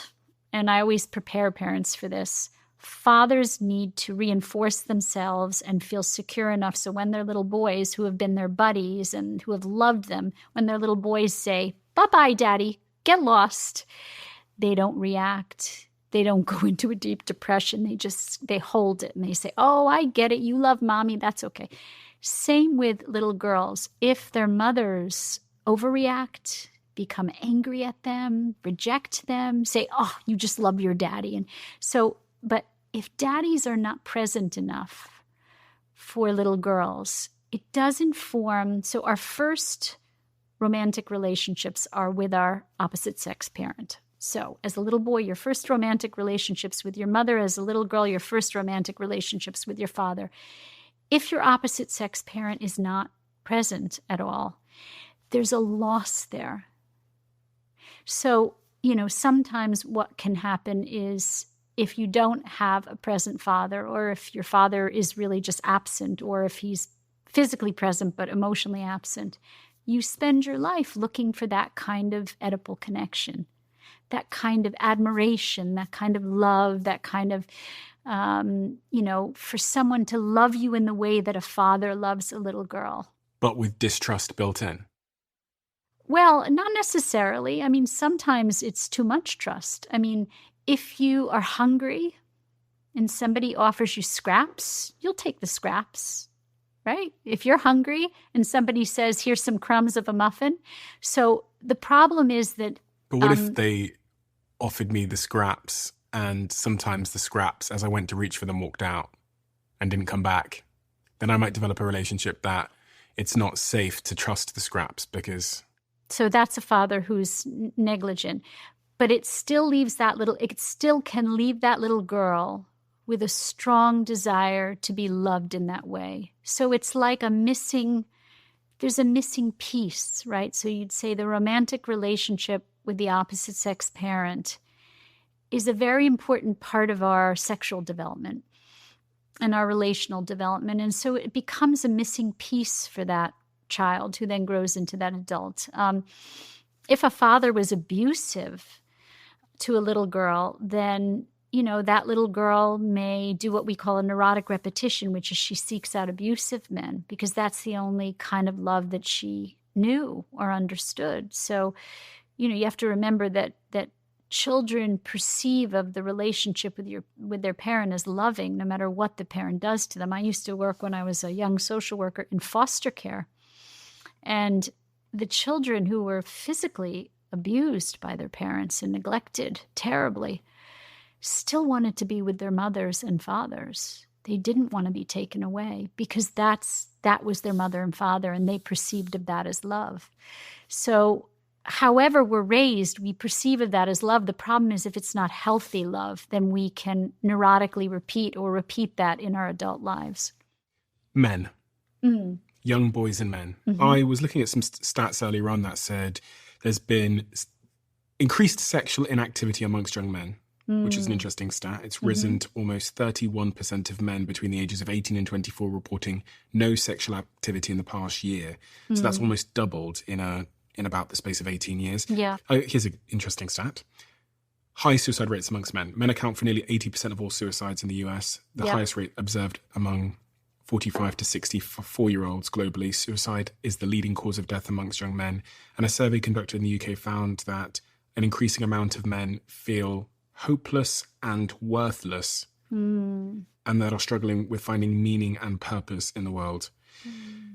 The plight of young men. You talk in your books and in your work about how the role of a man has changed and how that this might not be necessarily productive for the health and well-being of a man.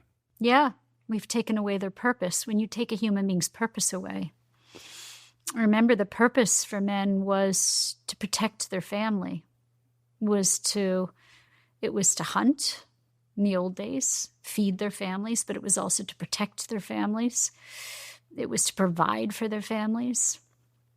And what we've done in reversing everything is, although we raised up women, and there are certainly positive things about raising up women, but when we raised up women, we denigrated men.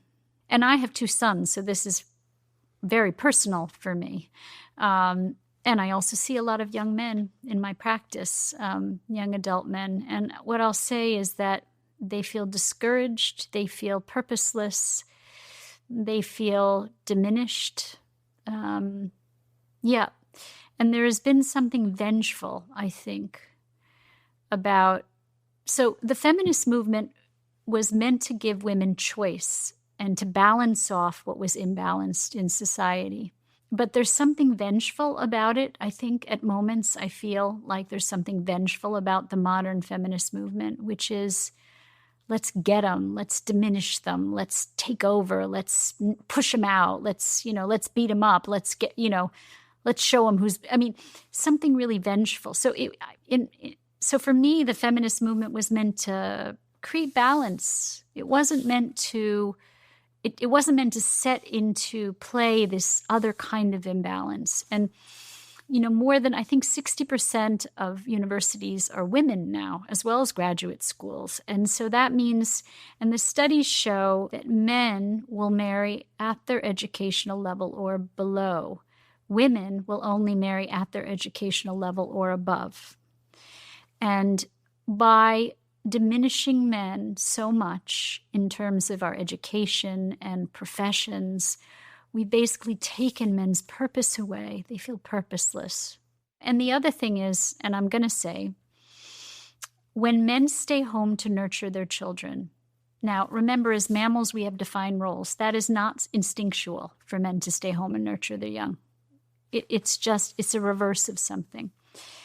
And the issue there is that there's an inverse relationship between oxytocin and testosterone. The higher the oxytocin, guess what? The lower the testosterone. Yes. So if we're staying at home bonding, then there's a reason for that. So mammals, when they are nurturing their young, they don't want somebody mating with them. Go away, right? So the idea is that when a female nurtures, she doesn't want to have sex. She doesn't want to, right? So the investment in nurturing pushes away the investment in mating. And this is why I've read so many stats around men's testosterone dropping when they become fathers. I couldn't believe that was true when I read it. It's true. There was some studies to talk about how women's testosterone goes up. Women have testosterone. When they're out in the work world fighting like men, that their testosterone goes up.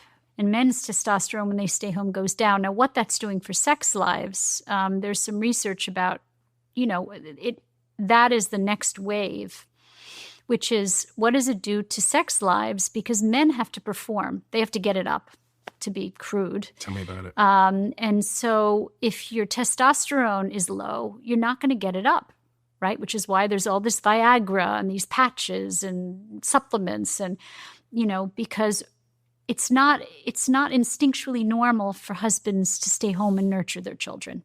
And that's the inconvenient truth.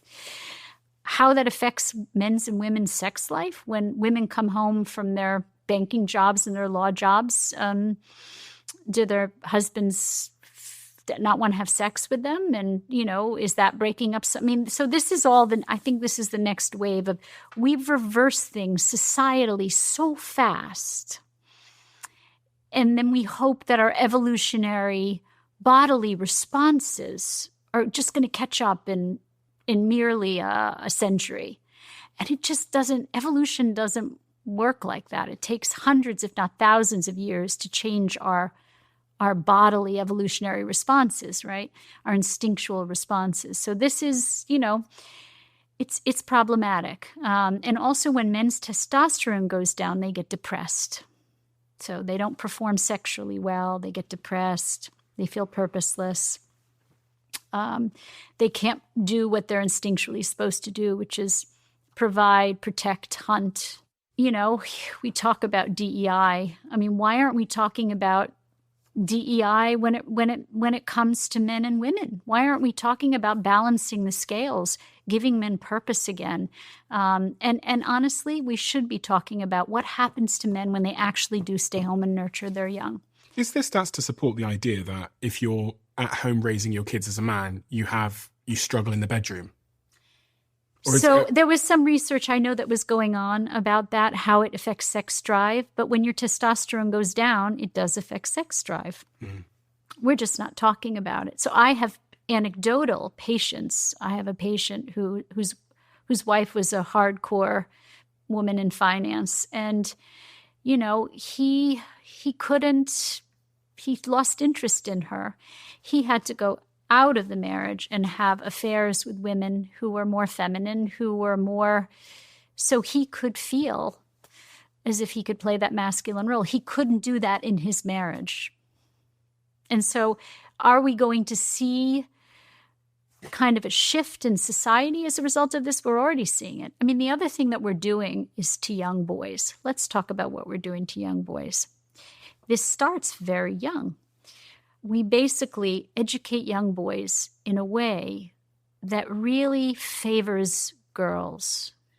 From a very young age, we talk about being able to sit quietly and regulate your emotions and not be aggressive and not be impulsive. And these little boys are being diagnosed with ADHD, many of them just for being little boys. Little boys need to run around. They have a lot of physical energy. They have tons of testosterone. When you're like between 3 and 6, you have a surge of testosterone, and all you want to do is run and jump and play and be outside.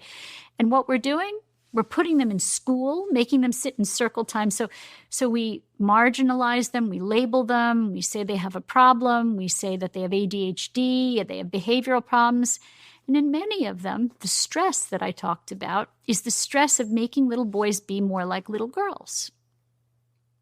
And that's where it starts. And so then they go into childhood, and again, the educational system favors the way girls learn, not the way boys learn. How do boys learn? Boys have attention spans for very short periods of time, and then they need lots of physical activity. So ideally, if you go to and look at the boys' schools, what do? They run the boys like running the dogs in the park. They sit for 45 minutes or half an hour, but then the boys get time off to run around. And then they'll sit another half an hour and then they'll run around. I mean, they have like 4 Rhesus periods a day.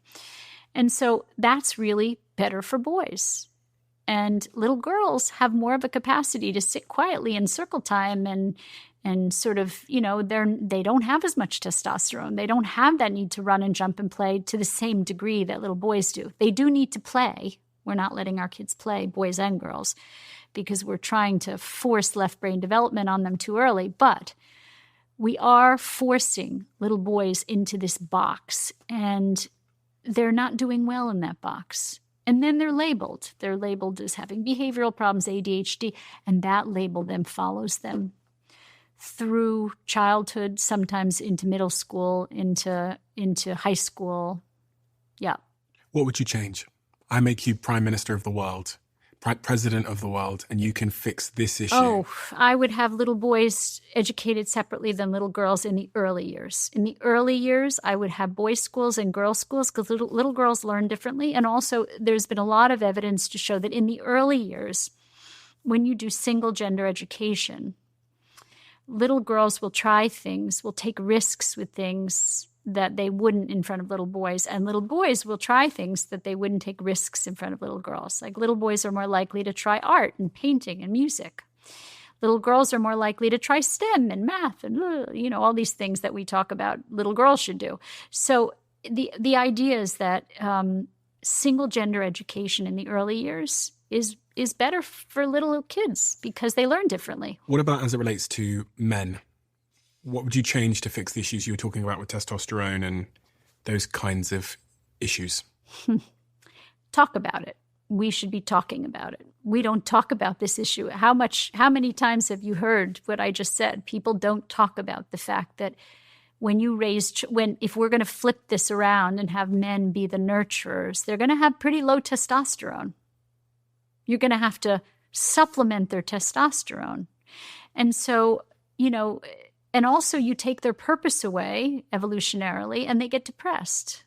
Women have many sources of self-esteem. They have work, they have children, they're relational. And for the most part, historically, men found their self-esteem from meaningful and purposeful work, and also from protecting their families. So what we've done is we've taken their purposeful work outside the home away. We've made their purposeful work staying home with children. And, we've lowered the testosterone. So if you look at it and say, we're trying to switch, it's like a social experiment. We're trying to change something that's taken thousands of years of evolution to create in just, less than 100 years. And it's problematic. So what would I do? I would talk about it. I would have couples talk about it. I think they need to talk about the competitiveness. I think they need to talk about the envy and the jealousy and even the disappointment. I mean, a woman who comes home and sees her husband caring for the children, on the one hand, she might say, oh, my husband's so sweet and lovely, and I love that he cares for my children. And on the other hand, she says to her friends, I wish he was bringing in more money, and I wish he was taking care, I wish he was taking care of me. So it's problematic. There was a longitudinal study done in the Philippines that followed 624 men over almost 5 years and found that those who became fathers experienced a significant decline in testosterone levels. Specifically, newly partnered fathers had a median decrease of almost 30% in morning testosterone and 35% in evening testosterone, which were significantly greater than the declines observed in single non-fathers. Moreover, fathers who reported spending 3 or more hours daily in childcare had lower testosterone levels compared to those less involved in caregiving. And there's also an impact on co-sleeping, where research indicates that fathers who co-sleep with their children exhibit lower testosterone levels than those who do not. This suggests that close proximity during sleep may further influence hormonal changes associated with parental caregiving. Yeah. One of the arguments I've heard before as to why men's testosterone dips if they're new fathers is because it's an evolutionary reason to make us not go out and cheat on our partner and take care of our kids. Well, it's investment in it. So either you're invested in mating or you're invested in caring for your so it's children. A good thing.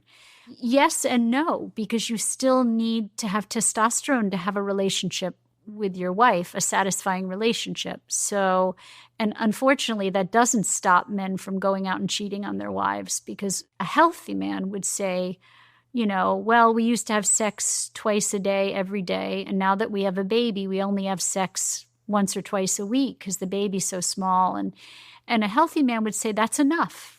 I can compartmentalize. Right? A less healthy man might say, I'm going to go out and get it someplace else because I can't get it here. So, there's nuance to all the questions you're asking. But what I would say is that testosterone going down a little bit when you have a baby in the bed is fine. But the kind of testosterone we're talking about going down when you stay home and nurture, we'll see. It could be problematic. My last question is about devices and technology. Yeah. There's been a lot of books written recently and a lot of conversation around the impact that screens, social media, mobile phones have on children. What is your thoughts and philosophy towards raising healthy kids in a world of technology? Well, I think it's the American Pediatric Association says no technology under the age of 2 for good reason. No iPhones, no iPads, right? You want to sit and watch a Mr. Rogers when your baby is 2 together, a rerun of Mr. Rogers' Neighborhood, that's fine, but no technology. After that, you want to really regulate that technology. Now, why is that important? Because technology raises dopamine levels in your brain, which is why adults get addicted to it too. It's very addictive.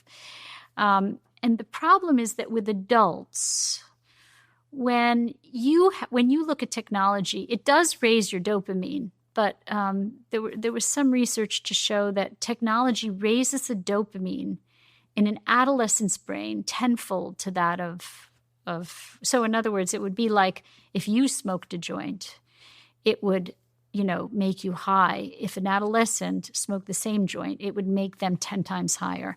It has to do with the sensitivity of the brain to dopamine and the lack of regulation. So the prefrontal cortex is the part of the brain that regulates emotions, and it's not fully developed till about 25. So all that dopamine that has to be regulated is more easily regulated in an adult than an adolescent. So it's not good because it leads to addiction. Okay.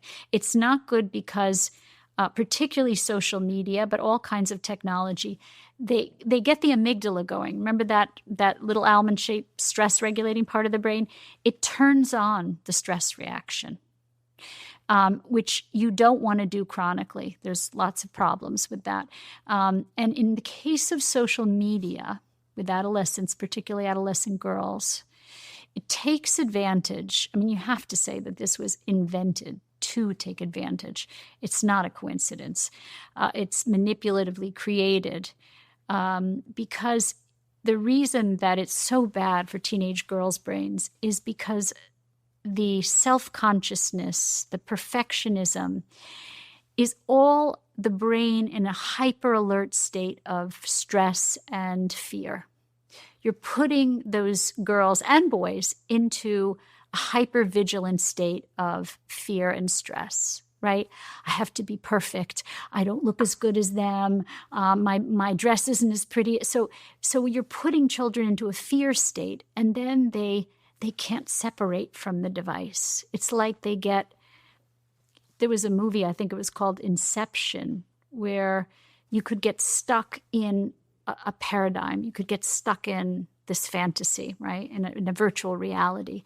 In a way, they get trapped in this paradigm of perfectionism, social isolation, self-consciousness, which is all the brain in a hyper-vigilant state of stress. Anxiety. So not good at all. Not good for adults, much worse for adolescent brains. What is the most important thing we should have talked about today that we didn't talk about so far? I think we talked about a lot, but I think, what I would say is that presence is just so critical to children, and there's no replacement. This idea that we have as a society that caregiving of children is something that can be generically assigned to others, that you can delegate other things to others, delegate your accounting, delegate your laundry, delegate your cooking. If you're a CEO, delegate everything you can, but spend time with your children. Your relationship with them, their mental health depends upon it. And that's not something we say. We say, work, work, work, work, make more money, everybody work, work, work, work, and your children will be just fine. Well, clearly, our children are not just fine. What do I do as an employer? I employ lots of people, and I'm thinking, shit, do I need to give people 3 years off when they have a kid? Is that the... Well, in my opinion, give them as much time off as you possibly can. Men and women? Men and women, whoever is the primary attachment figure. I would say whoever's going to really be responsible for caring for that child. But then give them options. Give them choices of how to work in the years that their children are very young. Give them options to work part-time or to share a job or to work from home half of the week so they don't have to leave their child and still they can work. give them choices and options that allow them for some flexibility and control. If you know that an employee has young children, accept the fact that, they may need to leave early and not stay as late as other people who don't have children. And that's going to make the people who don't have children angry. And you know what? Tough. Because that's what those children need. Life isn't fair. It's not always fair. And if you want to have a child, you too could have that. But the idea of exact parity, tough, because that's what society needs. It needs healthy children. If you're going to have a child and you need to leave every day at 4, so you're home for your children. So flexibility, control, options, as much time off in the beginning as possible. You realize that some of the things you say are controversial, or not? Almost all of them. Yeah. Why do you say them anyway? Because somebody has to. Because they're the inconvenient truths that are stopping us from having healthy children who grow into unhealthy adults. And so somebody has to say these things. And if you're too worried about people liking you, then you don't sometimes say what needs to be said. And fortunately, I don't care if people like me, but I do care that people like their children and want to be with their children. So that's why I say these things. Why is it so personal to you? I can see it in your face. Well, then you'd have to ask me about my own personal story. My personal story, just to wrap it up quickly, is that my own mother was a very loving mother, but could dissociate. And by dissociate, she had a lot of trauma as a child, and I think she managed it by emotionally, she was like a little girl. She's very sweet, but she was like a little girl. And so I couldn't always feel her. She was like sand that slipped through my fingers. So I can remember the pain, but she was there physically, but I could remember the pain of the absence of her mind. And she could feel for me, which is why I have such compassion. But she couldn't think about me. So there's 2 things parents have to be able to do for children. They have to be able to feel for them. They have to feel empathy for their pain, for their distress. They cannot look away from their children's pain and distress. You cannot look away. You do not have the luxury of looking away from your children's distress. But you also have to be able to think about them and be able to think about who they are. My mother could feel for me, but she couldn't think about me because she would dissociate. So my own personal pain is having had a loving mother who had some limitations. And so it made me want to be a better mother, but it also made me want to treat people who want to be better mothers and fathers. What were the symptoms that had on you as a young woman growing up, as an adolescent? I struggled socially, and I struggled with my identity and personally and, self-esteem, I would say. And it wasn't until I went into therapy. I tried a lot of things in my 20s. I worked in television production. I worked on Capitol Hill. I worked in many different public relations. And in the end, I found myself sitting in my therapist's office one day and looking around and saying, this is where I want to be.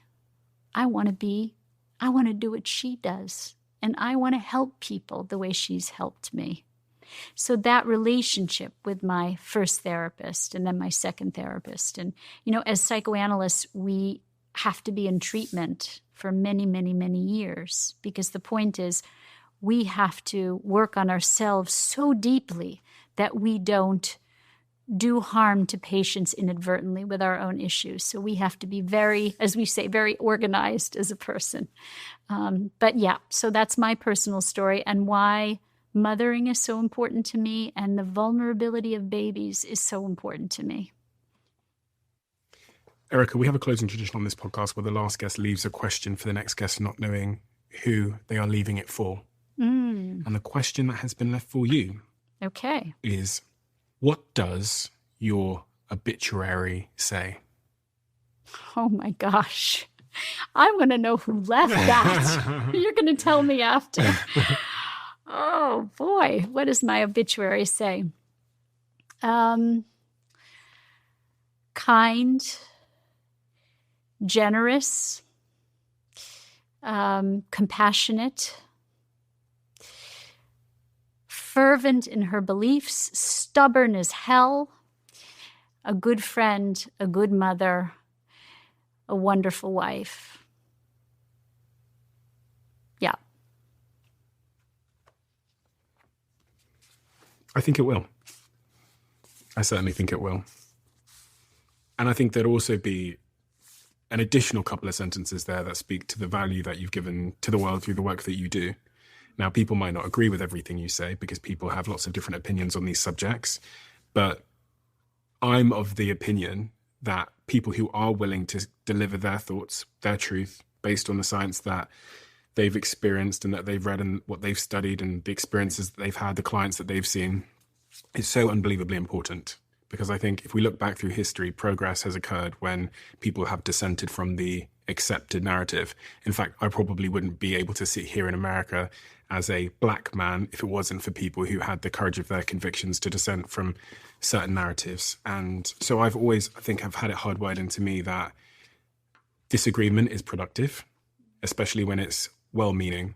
And that's exactly how I see your work. I think that you're challenging a narrative, bringing evidence and a new opinion to the table, a different perspective that I think is very, very important for so many. And it's been so interesting for me because I've struggled. You know, I'm approaching that season of life where I become a father, and I'm reading all this stuff about leave your kid to cry on the floor in the supermarket, or put them in timeout, or I am so giving you my number. Yeah, I know, but so I've been trying to wade through this storm of like parenting advice and bullshit and stuff, and it's really wonderful to hear your perspective because it is a counter perspective. It's the perspective that nobody really wants to say out loud, and therefore for me it's useful. Thank you, Erica. Thank you so much for your time and generosity today. I really, really appreciate it. And please continue to do the work you do. And I'm very excited for your upcoming book. I think it's next year, isn't it? It is. About divorces. If anyone wants to find more of your work, we've got these two exceptional books here. Being There, Why Prioritizing Motherhood is in the First 3 Years Matters, which is a wonderful book that was published in 2017, I believe. And then this one here, Chicken Little, The Sky Isn't Falling, Raising Resilient Adolescents in the New Age of Anxiety, which was published in 21, I believe. I'll link both of these below. I highly recommend you read these books if you're interested in these subjects like I am. But where else can people find you? www.komisar, KOMISAR.com. And also at Attachment Circles, the website should be up and running soon. If you're looking for community and education, come to Attachment Circles. Great. I'll link both of those below wherever you're listening to this now. Erica, thank you. Thank you for having me. Some of the most successful, fascinating and insightful people in the world have sat across from me at this table. And at the end of every conversation, I ask them to leave a question behind in the famous diary of a CEO. And it's a question designed to spark the kind of conversations that matter most, the kind of conversations that can change your life. We then take those questions and we put them on these cards. On every single card, you can see the person who left the question they asked, and on the other side, if you scan that barcode, you can see who answered it next. Something I know a lot of you have wanted to know. And the only way to find out is by getting yourself some conversation cards, which you can play at home with friends and family, at work with colleagues, and also with total strangers on holiday. I'll put a link to the conversation cards in the description below, and you can get yours at thediary.com.